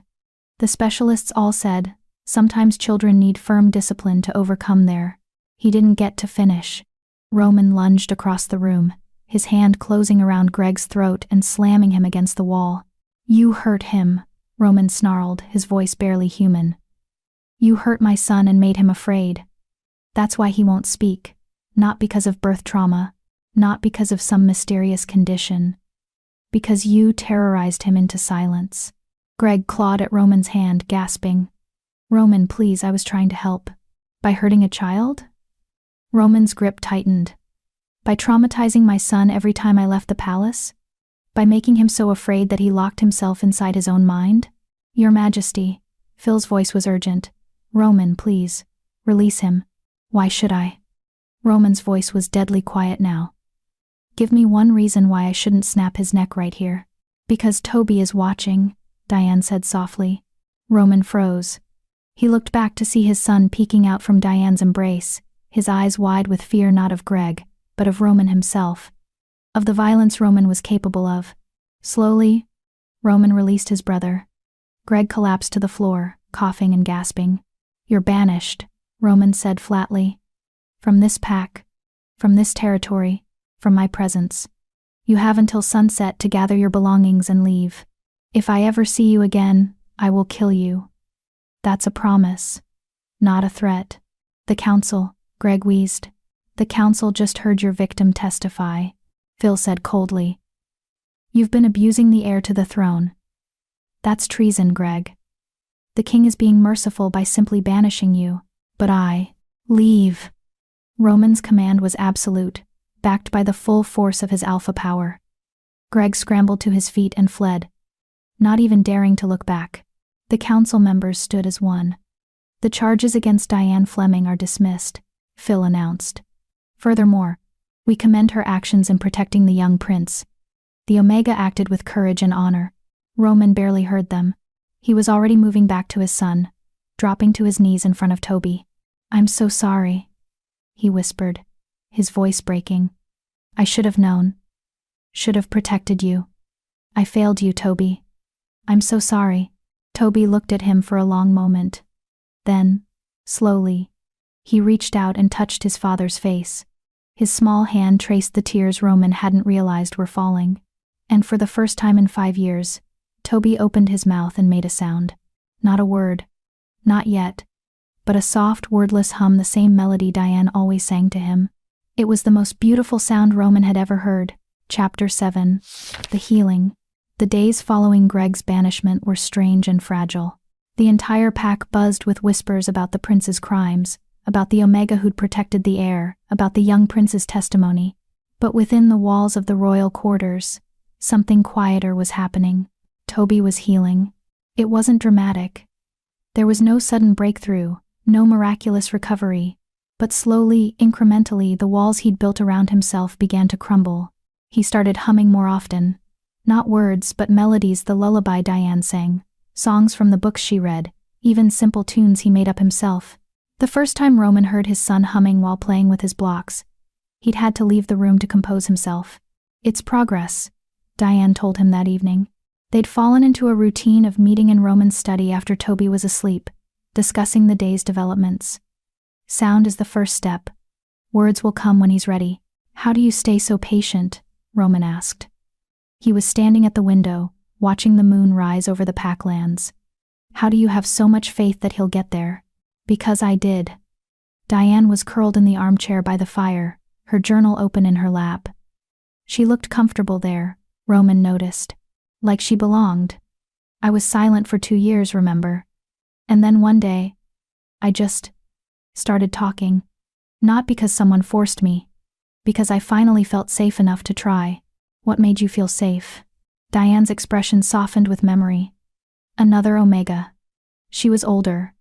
Maybe 16 to my 9. She'd lost her family too. She understood what it was like to have words trapped inside you, desperate to get out but too afraid of what might happen if you let them. What happened to her? She died. Diane's voice was matter of fact, but Roman heard the old grief beneath it. Rogue attack 3 years later. But before she died, she taught me that silence wasn't weakness, that taking time to heal wasn't failure, that I could find my voice in my own time, and it would still be worth hearing. Roman turned from the window. You're doing that for Toby, being what she was for you. I'm trying. Diane closed her journal. But Roman, you need to understand something. Even when Toby does start speaking, if he starts speaking, he might never be the kind of alpha who commands with words. He might always be quieter, more reserved, more comfortable with silence than speeches. The pack won't accept. The pack will accept what you teach them to accept. Diane interrupted gently. You're the alpha king. If you show them that strength comes in many forms, they'll believe it. But only if you believe it first. Roman sat in the chair across from her, suddenly exhausted. You make it sound simple. It's not simple. It's terrifying. You're being asked to redefine everything your pack believes about power and leadership. Diane leaned forward, her eyes intense. But isn't that what great kings do? Challenge the old ways when they stop serving their people. When did an Omega become my wisest advisor? Roman asked. But there was warmth in his voice. Diane smiled. The moment you were smart enough to listen. The silence that followed was comfortable, companionable. Roman realized he looked forward to these evening conversations as much as maybe more than anything else in his day. Diane's presence had become essential. Not just for Toby, but for him. That realization should have worried him. Instead, it felt like something clicking into place. But not everyone in the pack was happy about the new status quo. The Omega servants, in particular, were torn between admiration and resentment. Diane had broken through barriers none of them had dared approach. But her success made their own limitations more obvious. She thinks she's better than us now, one Omega muttered in the servants' hall. Diane wasn't there to hear it, but Joe Shelton was. Living in the palace wing, eating at the royal table, spending all her time with the king. She's doing her job, Joe said sharply, taking care of the prince, taking care of more than that, from what I hear. The Omega Lynn Donovan, one of the kitchen staff, smirked. The king spends every evening alone with her. In his study, behind closed doors. They're discussing Toby's progress, Joe insisted, but even she couldn't keep the uncertainty from her voice. Is that what they're calling it? Lynn laughed. Come on, Joe, we all know what happens when powerful alphas take an interest in pretty Omegas. She'll warm his bed for a few months, maybe give him another heir, then she'll be discarded like the rest of us. Joe wanted to argue, but the words died in her throat. Because wasn't that the way of things? Omegas were useful until they weren't. Valued until someone more convenient came along. She hoped Diane was different. That her situation was different. But hope was a dangerous thing for Omegas to carry. Roman noticed the whispers. He noticed the looks his nobles gave Diane when she accompanied him and Toby to pack functions. He noticed the way conversations stopped when she entered a room. He also noticed that he didn't care. You're courting disaster, Harold warned him one morning during training. They were in the practice ring, supposedly sparring, but really having one of their periodic arguments about Roman's decisions. The pack is already on edge about Toby. Adding an Omega to your inner circle is just giving them more ammunition. Diane is Toby's nursemaid, Roman said, blocking Harold's strike. There's nothing inappropriate about our relationship, isn't there? Harold pressed his advantage, forcing Roman back. You spend every evening alone with her. You defend her against the council. You've elevated her above her station. People are starting to wonder. Let them wonder. Roman swept Harold's legs, dropping him to the mat. Diane is helping my son. That's all that matters. Harold looked up at him from the ground, his expression serious. Is it? Is that really all she is to you? Roman extended a hand to help him up, but didn't answer the question. Because he didn't have an answer. Or rather, he had one he wasn't ready to admit. The breakthrough came on a rainy afternoon 6 weeks after Greg's banishment. Diane was reading to Toby in the library a story about a young wolf learning to lead his pack. Toby was curled against her side, following along with the pictures. Roman had joined them, sitting nearby, with reports he was pretending to read while actually just watching them. And the young wolf said to his pack. Diane read, her voice soft and melodic. Follow me not because I am the loudest, but because I will always lead with my heart. She turned the page. The end. Toby sat up, his brow furrowed. He reached for his chalkboard, but then stopped. His mouth opened, closed, opened again. Toby? Diane asked gently. What is it? Toby's face was screwed up with concentration. He was actively trying to force words out. Roman set down his reports, barely breathing. It's okay, Diane whispered. You don't have to. Roman's heart stopped. That was a sound. An actual sound, shaped into the beginning of a word. Toby tried again, his small hands clenching in frustration. Mom. Mommy. The word came out rough and uncertain, like a door that hadn't been opened in years. But it was a word. A real, actual word. Diane's eyes filled with tears. Oh, sweetheart. Yes. I'm here. But Toby shook his head. He pointed to Diane, his eyes intense with the need to be understood. Then, more clearly than before, he said it again. Mommy. The library went absolutely silent. Diane's hand flew to her mouth, shocked. Roman stood from his chair, his heart pounding so hard he thought it might burst. Toby wasn't just making sounds, he was speaking. And his first word, his first real word in 5 years, was calling Diane his mother. Toby, Diane whispered, tears streaming down her face now. I can't. But Toby threw his arms around her neck and said it again, clearer now, more certain. Mommy, my mommy. Diane looked helplessly at Roman, clearly panicking about overstepping. But Roman couldn't speak, couldn't move, could only stare at his son, his beautiful, brave son who'd finally found his voice, and used it to claim the woman who'd saved him. Roman should have been jealous. Should have been hurt that Toby's first word wasn't father or daddy, but instead he felt only profound gratitude. Because Diane had given his son something Roman couldn't. Unconditional acceptance. Safety without pressure. Love without expectations.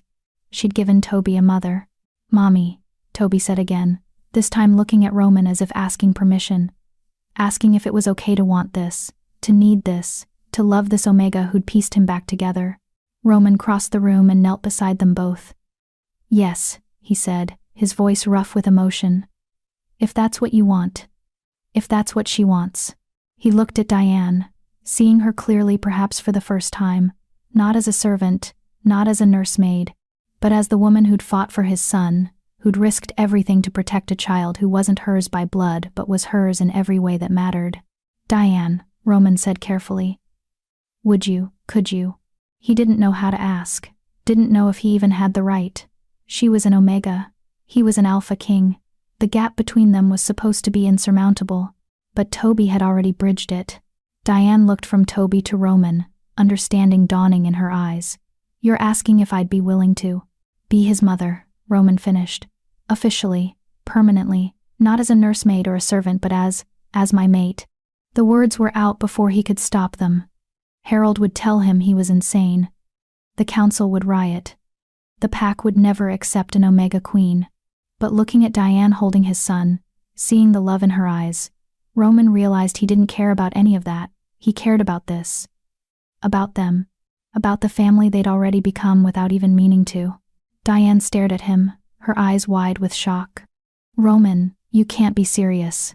I'm an Omega. You're the Alpha King. The council would never. The council can challenge me if they want, Roman said firmly.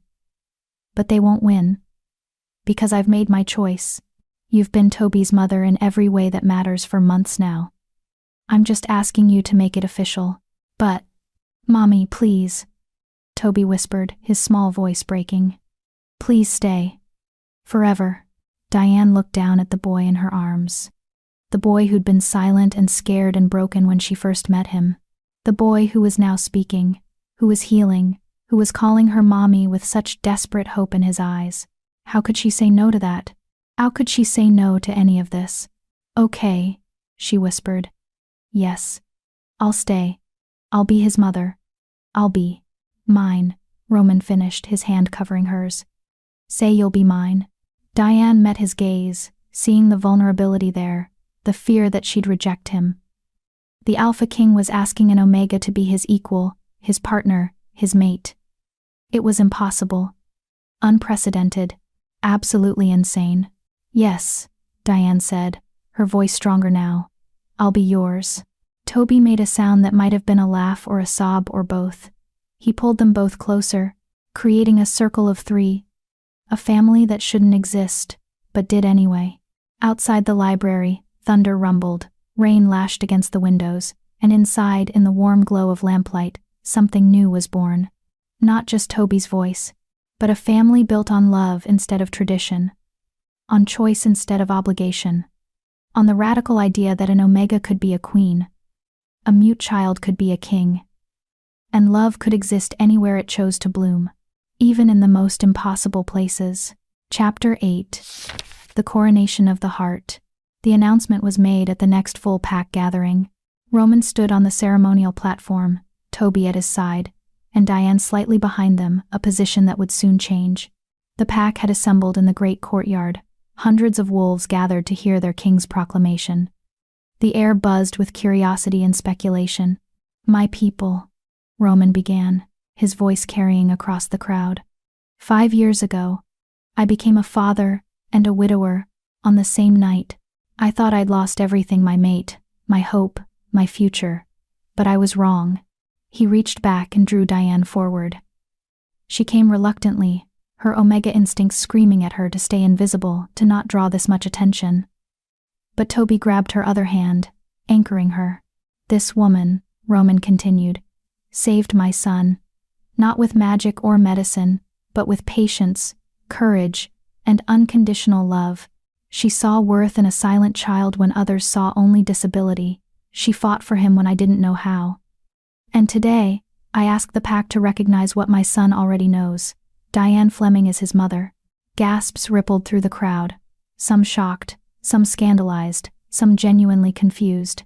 Furthermore, Roman said, his voice hardening with authority, I am taking Diane as my mate. She will be your Luna, your queen. And anyone who questions her worth will answer to me directly. The silence that followed was deafening. Then, from somewhere in the crowd, a single voice called out, An Omega Queen? That's not possible. It is now, Roman said flatly. Times change, traditions evolve, and this pack will evolve with them, or be left behind. Harold stepped forward, his voice carrying. I stand with my king's choice. Diane Fleming has proven herself worthy 10 times over. Other voices joined in, mostly younger wolves, those less bound by tradition. But there were dissenters too. Older pack members shaking their heads. Nobles looking affronted. And in the back, a cluster of Omegas watching with expressions ranging from hope to envy to outright hostility. The mating ceremony will take place in 3 days, Roman announced. All are welcome to attend and witness. But understand this. My decision is final. Diane is my mate, Toby's mother, and your future Luna. Anyone who cannot accept that is free to leave the pack. He didn't wait for further objections. He took Diane's hand and led her back inside, Toby between them, leaving the pack to process the impossible thing their king had just done. The 3 days before the ceremony passed in a blur of preparation and protest. The council met in emergency session twice. Phil Mayer, to his credit, defended Roman's choice, or at least defended Roman's right to make it. But others were less accommodating. This sets a dangerous precedent, Kenneth Schwartz argued. If an Omega can become Luna, what's to stop other Omegas from demanding equality, from refusing to know their place? Maybe they should refuse, Harold shot back. Maybe their place is wherever their skills and character take them, not whatever designation they were born with. That's radical thinking, Javier Cohen said nervously. The pack hierarchy exists for a reason. It maintains order, prevents chaos. It prevents change, Phil interrupted. And sometimes change is necessary. Roman is right, times are evolving. Either we evolve with them, or we become irrelevant. The debate raged for hours. But in the end, the council couldn't override an Alpha King's choice of mate. It was one of the few absolute rights Roman possessed. They could disapprove. They could protest. But they couldn't stop it.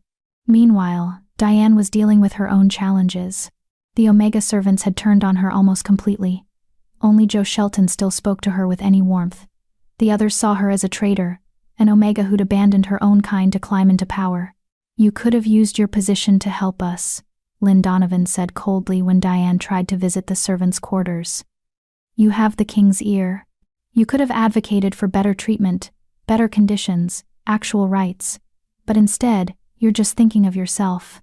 "That's not fair," Joe protested. Diane didn't ask for any of this. She didn't refuse it either. "Another Omega," Natasha Gorman cut in. "She could have said no. Could have stayed one of us. But she chose him. Chose power over solidarity." "I chose Toby," Diane said quietly. "Everything I've done has been for him. And now you get to be queen," Lynn said bitterly. "How convenient." Diane wanted to explain that being Luna terrified her. That she'd never wanted power or status or recognition. That all she'd ever wanted was to help a scared little boy find his voice. But looking at their faces at the hurt and anger and jealousy, she realized they wouldn't believe her. She'd crossed a line. Become something other than Omega, but not quite anything else. She existed in a liminal space now, belonging nowhere. It was the loneliest she'd felt since arriving at the pack. Toby noticed her sadness. Children always did. "Mommy sad," he said one evening, his voice still rough and uncertain but growing stronger each day. He was speaking in short phrases now, 2 or 3 words at a time. Each sentence was a small miracle. "I'm okay, sweetheart," Diane said, forcing a smile. She was braiding his hair before bed, something that had become part of their nightly routine. "No," Toby said firmly. He turned to face her, his dark eyes serious. "Mommy's sad." "Because of me?" "Never because of you." Diane pulled him into a hug. "You're the best thing that ever happened to me." Then why? How could she explain to a 5-year-old that sometimes doing the right thing meant losing everything else? That love could isolate as much as it connected? "Change is hard," she said finally. "Even good change. People don't always understand it." Toby considered this. Then, with the simple logic of childhood, he said, "They're scared." Diane blinked. "What?" "The other Omegas. They're scared." Toby's vocabulary was limited, but his understanding wasn't. "You're different now. Different is scary. Out of the mouths of babes." "When did you get so wise?" Diane asked, kissing his forehead. "From you," Toby said simply. "And Daddy." The word Daddy was new too. Toby had started using it just yesterday, tentatively at first, then with growing confidence when he saw how much it meant to Roman. The walls between father and son were crumbling day by day. "Speaking of Daddy," Diane said, "he wanted to come say goodnight. Should we let him?" Toby nodded enthusiastically. Diane went to the connecting door and found Roman already there, waiting for permission to enter. His hesitation was endearing, this powerful alpha asking permission to see his own son. "He wants you," Diane said with a smile. Roman's whole face lit up. He entered and scooped Toby into his arms, spinning him until the boy giggled another new sound, precious and rare. "Ready for bed, little warrior?" Roman asked. "Story first," Toby demanded. "The wolf one, about the king." "Which wolf king?" "There are dozens of stories." "The one who married the Omega," Toby said, grinning. "Like you and Mommy." Roman laughed. "There is no story like that. That's a new story. Our story." "Then make it up," Toby said with perfect 5-year-old logic. So Roman did. He sat on Toby's bed with his son in his lap and Diane beside them, and he spun a tale about a king who thought he had to be the strongest, the loudest, the most fearless, until he met an Omega who taught him that real strength was loving without fear, that real power was protecting without domination, and that the best kings were those who listened more than they commanded. "And they lived happily ever after?" Toby asked when the story ended. "They did," Roman confirmed, "because they chose each other, and choice is the most powerful magic of all." Toby yawned, satisfied. Roman tucked him in, and Diane kissed his forehead. Together they dimmed the lights and stepped into the hallway. "That was beautiful," Diane said quietly. "The story. It's true," Roman replied. "All of it. You've taught me more about leadership in 3 months than I learned in 12 years of being king." "I doubt that." "Don't," Roman turned to face her, his expression intense. You showed me that strength isn't always loud, that power can be gentle, that the most important battles aren't won with claws and teeth, but with patience and love. He reached out and tucked a strand of hair behind her ear, his touch lingering. You've changed everything, Diane. Not just for Toby, for me too. Diane's breath caught. They were standing close now, closer than was strictly proper. She could feel the heat radiating from his body, could see the gold flecks in his amber eyes. Roman, she whispered. I'm scared. Of what? Of this. Of being what everyone needs me to be. Luna, mother. Mate, what if I can't do it? What if I fail? You won't, Roman said with absolute certainty. But even if you stumbled, even if you made mistakes, I'd be there to catch you. That's what mates do. He leaned closer, his forehead resting against hers. You're not alone in this, Diane. You'll never be alone again. The kiss, when it came, was inevitable. Soft at first, tentative, as if they were both testing the reality of this impossible thing between them. Then deeper, more certain, as Roman's hand cupped her face and Diane's fingers tangled in his hair. When they finally pulled apart, both breathing hard, Roman smiled. 2 more days, he said. And then you're mine forever. I'm already yours, Diane whispered. I have been since the moment I chose to protect your son. Then in 2 days we make it official. Roman kissed her forehead, then reluctantly stepped back. Sleep well, my future Luna.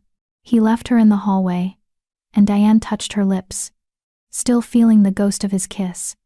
She was terrified and exhilarated, and completely overwhelmed, but she was also certain of one thing.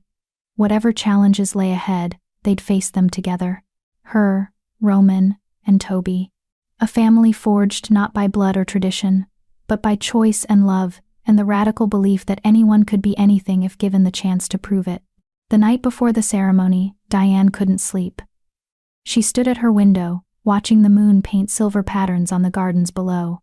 Tomorrow she would become Luna. Tomorrow, everything would change. A soft knock made her turn. Joe Shelton stood in the doorway, holding something wrapped in cloth. I know you probably don't want to see any of us, Joe said quietly, but I couldn't let you go into tomorrow without this. She handed Diane the bundle. Inside was a dress, simple but beautiful, made from omega-spun fabric in traditional wedding white. It must have taken weeks to create. Joe, Diane breathed.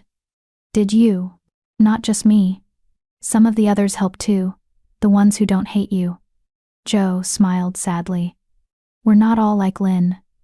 Some of us understand what you're doing, what you're proving, that we're more than they've told us we are. Tears pricked Diane's eyes. Thank you. Be a good Luna, Joe said fiercely. Be the kind of queen who remembers where she came from, who fights for the ones still at the bottom. Can you do that? I can try, Diane promised. That's all anyone can ask. Joe hugged her quickly, then was gone, leaving Diane alone with the dress and the weight of tomorrow. She held the fabric to her chest and made herself a vow. She would be a Luna who remembered, who fought, who changed things not by forgetting her Omega roots, but by honoring them. Tomorrow, she would become a queen. But she would never stop being the Omega girl who'd learned that compassion was its own kind of power. Chapter 9, The Challenge. The mating ceremony was scheduled for sunset in the Great Hall.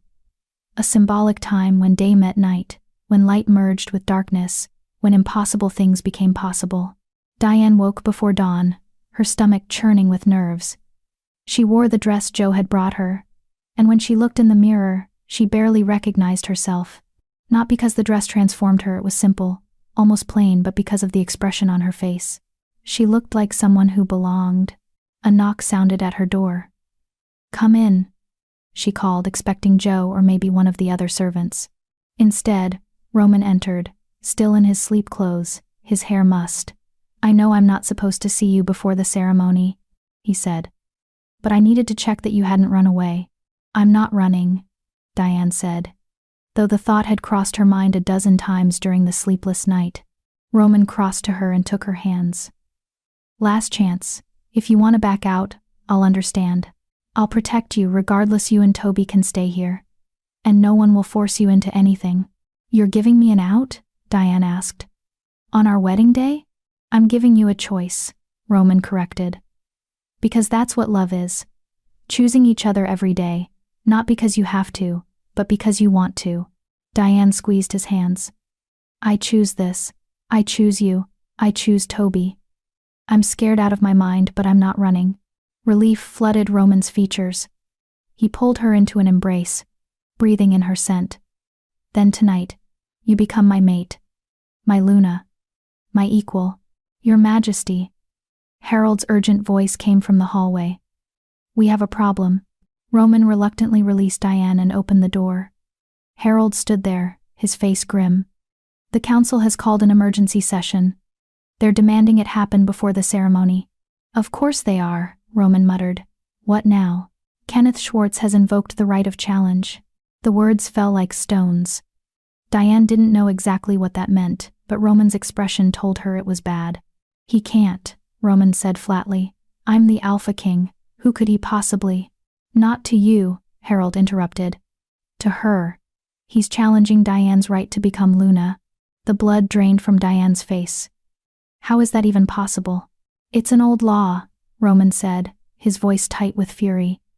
If a significant portion of the pack questions a Luna's worthiness, they can demand she prove herself through a series of trials. Physical, mental, and spiritual tests to demonstrate she's capable of leading. And if she fails? Diane asked, though she already knew the answer. Then the mating is forbidden. The council can block it. Roman turned to Harold. How many council members signed on to this challenge? 4 out of 7. Kenneth, Javier, and 2 others. Phil tried to block it, but he doesn't have the votes. Roman's hands clenched into fists. This is Kenneth's revenge for me, dismissing the charges against Diane.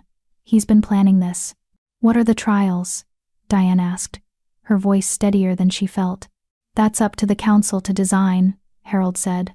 But traditionally they test strength, wisdom, and connection to pack bonds, things that… He hesitated. Things that Omegas typically fail. Diane finished. Because we're not supposed to have those qualities.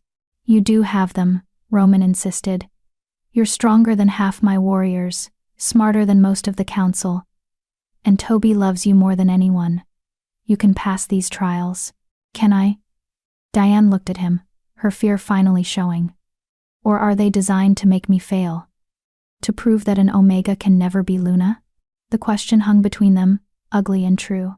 Then we'll prove them wrong, Roman said fiercely. We'll show them exactly what you're capable of. The council chamber was packed. Not just the 7 council members, but dozens of high-ranking pack members all gathered to witness the challenge. Diane stood before them in her wedding dress, feeling exposed and vulnerable. Kenneth Schwartz rose, his expression falsely sympathetic. Omega Diane Fleming. You stand before this council as a candidate for the position of Luna, the highest honor our pack can bestow upon a female. However, concerns have been raised about your suitability for this role. Concerns? Roman growled from where he stood beside Diane. You mean prejudices? We mean questions, Kenneth continued smoothly. Questions about whether someone of Omega designation possesses the necessary qualities to lead. To address these questions, we invoke the right of challenge. 3 trials, administered over the course of today. Pass all 3, and you may proceed with the mating ceremony. Fail even 1, and the ceremony is forbidden. What are the trials? Phil Mayer asked. At least he looked genuinely unhappy about this. The first trial, Kenneth announced, tests physical strength and courage. The candidate must face a trained warrior in single combat and last 3 minutes without submitting. Gasps rippled through the chamber. That was nearly impossible for any Omega. Their builds were smaller, their strength lesser, their instincts oriented toward submission rather than dominance. That's not a test, Harold protested. That's a setup for failure. It's traditional, Javier Cohen said. Every Luna in our history has proven she can defend herself and her pack. Why should this candidate be different? Because she's an Omega, Diane thought bitterly. Because you designed this to be impossible. I'll do it, she said aloud, her voice clear. Who's my opponent? Kenneth smiled. That would be Clifford Monroe, one of our finest warriors. A massive man stepped forward from the crowd, easily twice Diane's size. scarred and battle-hardened. He looked at her with something like pity. "I don't want to hurt you," Cliff said quietly. "Then don't," Diane replied, though her heart was hammering. "Just give me 3 minutes." The combat circle was cleared. Roman tried to pull her aside to strategize, but there was no time. Kenneth was already calling for the trial to begin. "You don't have to do this," Roman whispered urgently. "I'll challenge the council's authority." No," Diane said firmly. "If I back down now, they'll always see me as weak. I have to face this." "Then be smart, not strong," Roman advised. "Cliff is powerful, but he's also slow. Use that." Diane nodded and stepped into the circle. Cliff entered from the other side, rolling his shoulders. The crowd pressed close, eager to see the Omega fail. "Begin," Kenneth called. Cliff lunged immediately, clearly hoping to end this quickly and mercifully. But Diane had learned a few things about survival in her years as an Omega: how to read body language, how to anticipate attacks, how to make herself small and untouchable. She ducked under his first strike, rolled away from his second. The crowd murmured with surprise. "Stand and fight," someone called. But Diane didn't need to fight, she just needed to survive. For 3 minutes, she could dodge anything. Cliff came at her again, faster this time. His fist grazed her shoulder, spinning her around. Pain bloomed. But she kept moving, kept dodging, kept breathing. 2 minutes left. Cliff was getting frustrated. He feinted left, then grabbed right, catching her arm. Diane felt the strength in his grip, felt how easy it would be for him to pin her, to force her submission. But she remembered Toby. Remembered the little boy who'd been hurt by someone bigger and stronger, who'd needed someone to stand between him and violence. She bit Cliff's hand, not hard enough to truly injure, but enough to shock him into releasing her. Then she kicked at his knee, making him stumble. "Clever," Cliff muttered, a hint of respect in his voice. 1 minute left. The crowd was roaring now, divided between those cheering for her and those demanding Cliff crush her. Diane's lungs burned. Her muscles screamed. But she kept moving, kept evading, kept refusing to submit. "Time!" Phil's voice rang out. Diane collapsed to her knees, gasping. She'd done it. 3 minutes, no submission. The chamber erupted in chaos, some celebrating, others protesting that she hadn't truly fought. But Kenneth couldn't deny the rules had been met. "The first trial is past," Phil announced. "Barely." Roman rushed into the circle, pulling Diane to her feet and into his arms. "You're incredible," he breathed. "I'm exhausted," she corrected. But she was smiling through the pain. "One down," Harold said, appearing at their side. 2 to go. Diane's smile faded. The day was far from over. The second trial was announced immediately. No time to rest, no time to recover. Kenneth was making sure she faced each challenge at her weakest. "The second trial tests wisdom and judgment," Kenneth said. "The candidate will be presented with a scenario, a pack crisis, and must make a decision that serves the greater good. Her choice will be judged by the council." This was more abstract, harder to fight. Diane's mind raced as Kenneth laid out the scenario. A sickness has swept through the pack. Resources are limited, medicine enough for either the warriors who defend us or the elderly who cannot contribute labor. As Luna, you must decide who receives the medicine. Speak your choice. It was a trap. Choose the warriors, and she'd look heartless. Choose the elderly, and she'd appear to value sentiment over practicality. The chamber fell silent, waiting. Diane closed her eyes, thinking. Then she opened them and spoke clearly. "I'd give the medicine to the healers." Confused murmurs. "What?" Kenneth demanded. "You said resources are limited. That means we need people who can multiply our efforts. Healers can treat more people with less medicine if they're healthy. They can find alternatives, stretch supplies, save both groups." Diane's voice grew stronger. "A wise Luna doesn't choose sides. She finds a third option that serves everyone." Phil was nodding slowly. Even some of the hostile council members looked impressed. "That's unconventional," Kenneth said, clearly thrown. "It's smart," Phil countered. "She's right. Protecting the healers protects everyone." "The second trial is past," Phil announced before Kenneth could argue further. 2 down. 1 to go. The final trial was the cruelest. The third trial, Kenneth said with barely concealed satisfaction. Tests the bond between Luna and pack. The candidate must receive the acceptance of the pack's wolves. Their inner beasts must recognize her as their leader. If the majority of wolves present reject her, she fails. This was the trial that would destroy her, because Omega wolves were wired to submit, not to lead. And Alpha wolves rarely accepted Omega authority. How many must accept me? Diane asked quietly. More than half of those present. Kenneth gestured to the packed chamber. At least 40 wolves. Diane looked at the sea of faces, nobles, warriors, servants. Most looked skeptical at best, hostile at worst. How could she possibly win their wolves' acceptance? You have 1 hour, Kenneth said. Use it to prove yourself worthy. And with that, Diane's final trial began. Chapter 10. The Omega Queen. 1 hour to win the hearts of 40 wolves. Diane stood in the center of the great hall, surrounded by skeptical faces and hostile energy. She had no weapons, no authority, no advantage except the truth of who she was.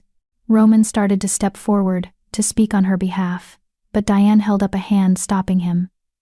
No, she said quietly. This has to be me. Only me.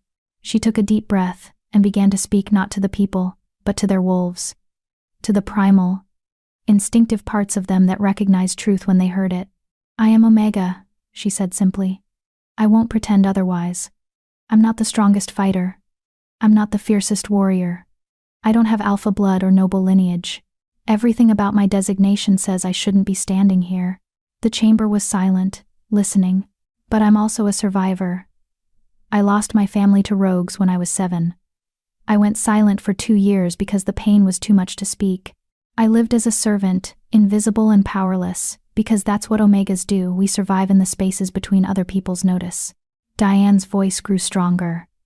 And then I met a little boy who was silent too, who was drowning in expectations and fear. And I realized something. Silence isn't weakness. It's not failure or brokenness. Sometimes silence is how we protect ourselves until we're strong enough to speak. She looked directly at the crowd. Toby taught me that. And I taught him that his voice, whenever he was ready to use it, mattered. That he mattered, not because of his title or his destiny, but because he was himself. A brave, brilliant, beautiful boy who deserved love without conditions. Movement in the crowd. Diane pressed on.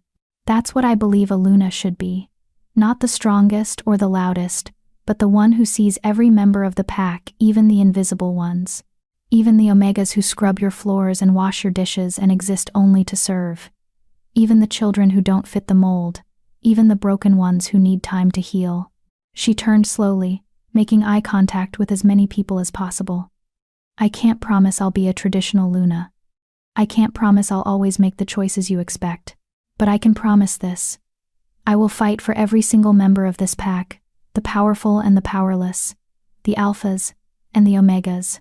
Because a pack is only as strong as its weakest member, and for too long, we've pretended weakness doesn't exist among us. Her eyes found the omega servants clustered in the back. Jo was there, tears streaming down her face. Even Lynn looked conflicted. I see you, Diane said to them. All of you. And when I'm Luna, I will make sure everyone else sees you too. She turned back to face Kenneth and the council. So yes, I'm Omega. And maybe that's exactly what this pack needs, someone who remembers what it's like to be powerless, so she never abuses the power she's given. Someone who knows that strength comes in many forms, and the quietest voice can sometimes speak the loudest truth. Diane spread her arms wide. I'm ready. Let your wolves judge me. But know this. I'm not asking for your acceptance because I think I'm better than other Omegas. I'm asking for it because I believe every Omega deserves the chance to be more than we've been told we can be. And if I fail this trial, if your wolves reject me, at least I'll have tried. At least I'll have shown one little boy that fighting for what you believe in, even when the whole world says you're not enough, is always worth it. She closed her eyes and opened herself up to the pack bonds, those invisible threads that connected every wolf to every other. As an Omega, she'd spent her life trying to make those bonds as small and unnoticeable as possible. Now she let them expand, let herself be seen and felt by every wolf in the room. See me, she called to them through the bond. All of me. The fear and the courage, the pain and the hope. I'm not perfect, but I'm real, and I will love this pack with everything I have. The response was immediate and overwhelming. Wolf after wolf reached back through the bond, not with dominance or aggression, but with recognition, with acceptance, with the acknowledgement that she was one of them, regardless of designation. She felt Joe's wolf first, bright and fierce and loyal, then other Omega wolves, emboldened by her words, then warriors who'd seen her face cliff with courage, then parents who understood what she'd done for Toby. The bonds multiplied, spreading through the room like wildfire. 50 wolves, 60, 70. And then, strongest of all, she felt Roman's wolf powerful and protective and utterly devoted. And Toby's small, tentative wolf, still learning but unshakably certain that she was his. When Diane opened her eyes, the chamber had transformed. Wolves were everywhere, some had partially shifted, eyes glowing with their beasts, and every single one was looking at her with acceptance. Phil Mayer stood, his voice ringing with authority. The pack has spoken, count the acceptances. Harold moved through the crowd, tallying. When he finished, he looked at Kenneth with satisfaction. 73 wolves accept her. The trial is passed. Kenneth's face went purple with rage. This is irregular. The bonds were influenced by emotion. Not, the bonds don't lie. Phil interrupted sharply. Wolves recognize true leadership, regardless of designation. Diane Fleming has proven herself worthy in all 3 trials. The challenge is satisfied. He turned to Diane and, for the first time, bowed to her. Luna Diane Fleming. The pack accepts you. The chamber erupted. Some in celebration, some in protest, but the majority in acceptance. Diane's knees buckled. And Roman was there instantly, catching her. You did it, he whispered in her ear. You magnificent, impossible woman. You did it. Toby broke free from Harold's hold and ran to them, throwing himself into Diane's arms. Mommy won, he cried, his voice clear and joyous. Mommy's the queen. Diane held him tight, tears streaming down her face. We won, she corrected. All of us. Everyone who's ever been told they weren't enough. The mating ceremony happened at sunset as planned, but it was different now, grander, more meaningful. Diane walked down the aisle between rows of pack members, not alone as tradition dictated, but with Toby holding one hand and Joe Shelton holding the other. Behind them came a procession of Omegas, no longer invisible, walking with their heads high. Roman stood at the altar, his eyes never leaving Diane's face. When she reached him, he took her hands and spoke the ancient vows, but he added his own words too. I take you not because tradition allows it, but because love demands it. I take you not as a lesser, but as an equal. I take you knowing that you will challenge me, change me, and make me better than I ever could be alone. Diane's voice was steady as she replied. I take you not because you're powerful, but because you're kind. I take you not because you're a king, but because you're a father who learned to love without conditions. I take you knowing that together, we'll build something new, something better. The pack elder stepped forward to complete the ceremony. By the power of the moon and the bonds of the pack, I declare you mated, Alpha King Roman Terry and Luna Diane Fleming. May your union bring strength to our pack and hope to our future. As Roman kissed her, sealing the bond that would tie them together for life, Diane felt something shift in the very fabric of the pack. The rigid hierarchies, the strict designations, the invisible walls that separated Omega from Alpha, all of it began to crack. It would take years to truly change. Generations, maybe. But this moment was the beginning. The proof that love could exist anywhere, that worth wasn't determined by birth, and that sometimes the most powerful thing you could do was choose compassion over tradition. 3 months later, Toby stood before the gathered pack, preparing to give his first public speech. He was 6 now, still small for his age, still quiet more often than not. But when he spoke, people listened. My name is Toby Terry, he said, his voice soft but clear. I'm the heir to the Silvercrest pack, and I used to think that meant I had to be loud and strong and perfect all the time. He paused, looking at Diane and Roman standing nearby. But my parents taught me something different. They taught me that strength comes in many forms, that silence can be powerful. That the bravest thing you can do is be yourself, even when the world says you should be someone else. The pack listened, rapt. I still don't talk as much as other kids, Toby continued. Sometimes words are hard, sometimes silence feels safer, but I'm learning that's okay. That I can be a good prince, maybe even a good king someday without being like everyone else. Because the best leaders are the ones who understand what it's like to struggle, who remember what it's like to need help, who use their power to lift others up instead of pushing them down. He looked directly at the crowd of Omegas who'd gathered to hear him, Joe and Lynn and Natasha and dozens of others. My mother is Omega. She's also the strongest person I know. She fought for me when no one else did. She taught me that worth isn't about designation or bloodline. It's about character, and anyone can have that. The applause when he finished was thunderous. Diane wiped tears from her eyes while Roman pulled both of them into a fierce hug. Our son, he murmured. Our brilliant, brave, perfect son. Our pack, Diane corrected, gesturing to the crowd where Omegas and Alphas stood side by side, united by a 6-year-old's words. Look what we're building. Roman looked, and he saw it, the beginning of real change. Omega children who believed they could be more than servants.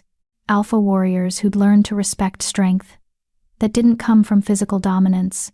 A pack that was slowly, painfully, beautifully learning to value every member. It wasn't perfect. There was still resistance, still prejudice, still those who believed the old ways were best. But the foundation had been laid. The first stones of a new structure that would take years to complete. And it had all started with a mute boy who finally found his voice, and an Omega who dared to believe she was worth more than the world told her she was. 5 years later, the anniversary celebration of Roman and Diane's mating was held in the Great Hall, but it was different from any royal celebration the pack had ever seen. Omegas sat at the high table alongside Alphas. Children, regardless of designation, trained together in leadership and combat. And at the center of it all sat the royal family. Roman, still strong but softer now, tempered by love. Diane, confident in her role as Luna, her voice carrying weight and authority. And Toby, 11 years old and already showing signs of the king he would become. He still spoke less than other children his age.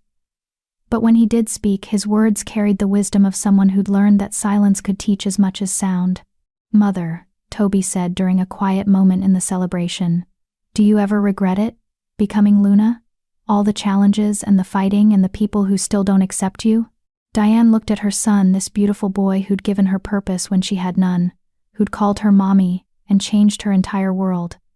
Never, she said firmly. Not for a single moment. Even though it's hard. Especially because it's hard. Diane smiled. The things worth having are always hard, Toby. Love is hard. Change is hard. Standing up for what you believe in is hard. But that's what makes them matter. Toby nodded, understanding. Then he grinned a rare, brilliant expression that made him look exactly like his father. When I'm king, I'm going to make you my chief advisor. The first Omega on the royal council. The pack might have something to say about that, Diane warned, but she was smiling too. Then they can say it. Toby replied with the confidence of a prince who'd learned that his voice, however it chose to express itself, was worth hearing. Because I learned from the best that sometimes you have to do the impossible thing, even when everyone says you can't. Roman joined them, pulling them both into an embrace. My family, he said, his voice thick with emotion. My incredible, impossible, perfect family. And standing there in the great hall, surrounded by a pack that was slowly learning to be better, Diane realized something. She'd spent so much of her life trying to be invisible, trying not to take up space, trying to fit into the small box the world had made for Omegas. But she wasn't small anymore. She was Luna, mother, queen.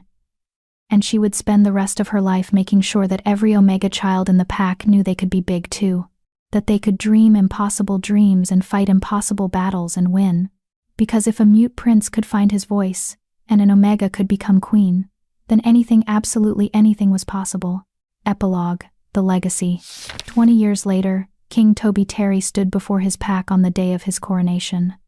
His father had stepped down peacefully, choosing to spend his remaining years with his mate rather than clinging to power.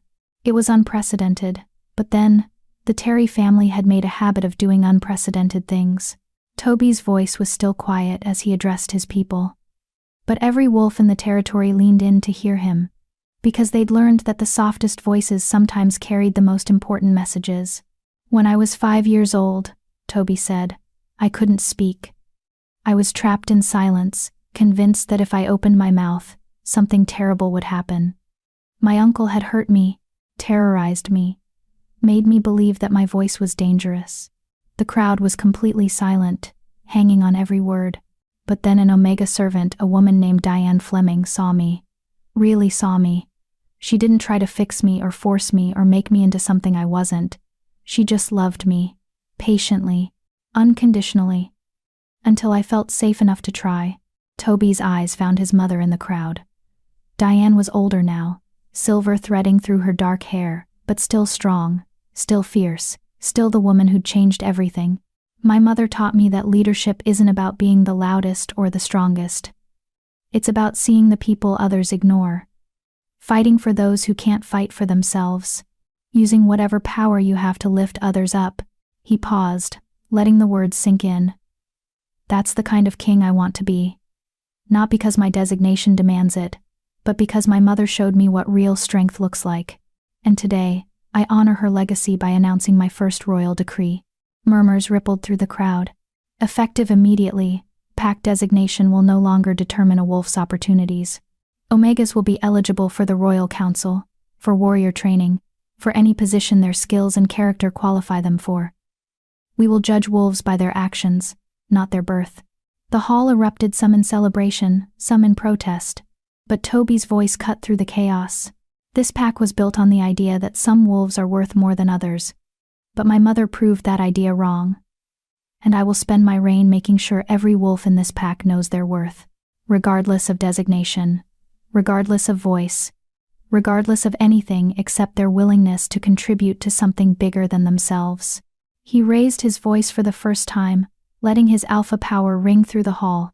I am King Toby Terry, son of Alpha Roman and Luna Diane, and I declare that the age of Omega oppression is over. We rise together, or we fall apart. The choice is yours. The response was thunderous. Not universal change never was, but enough. Enough Omegas cheering, enough Alphas nodding, enough wolves ready to believe in a new way forward. Diane stood watching her son claim his throne, and she felt Roman's hand slip into hers. We did it, he whispered. We actually did it. No, Diane corrected, squeezing his hand. Toby did it. We just showed him it was possible. By being impossible ourselves, Roman added with a smile. They stood there together, the former Alpha King and his Omega Queen, watching their son reshape the world they'd brought him into. It wasn't perfect, it never would be. But it was better, and better was enough. Because 25 years ago, a mute 5-year-old boy had run to an Omega servant and whispered, "Mommy," and that single word had changed everything. It had proven that love could exist anywhere, that worth wasn't determined by designation, that the smallest voice could echo through generations, and that sometimes, the most powerful thing you could do was simply see someone really see them and love them exactly as they were.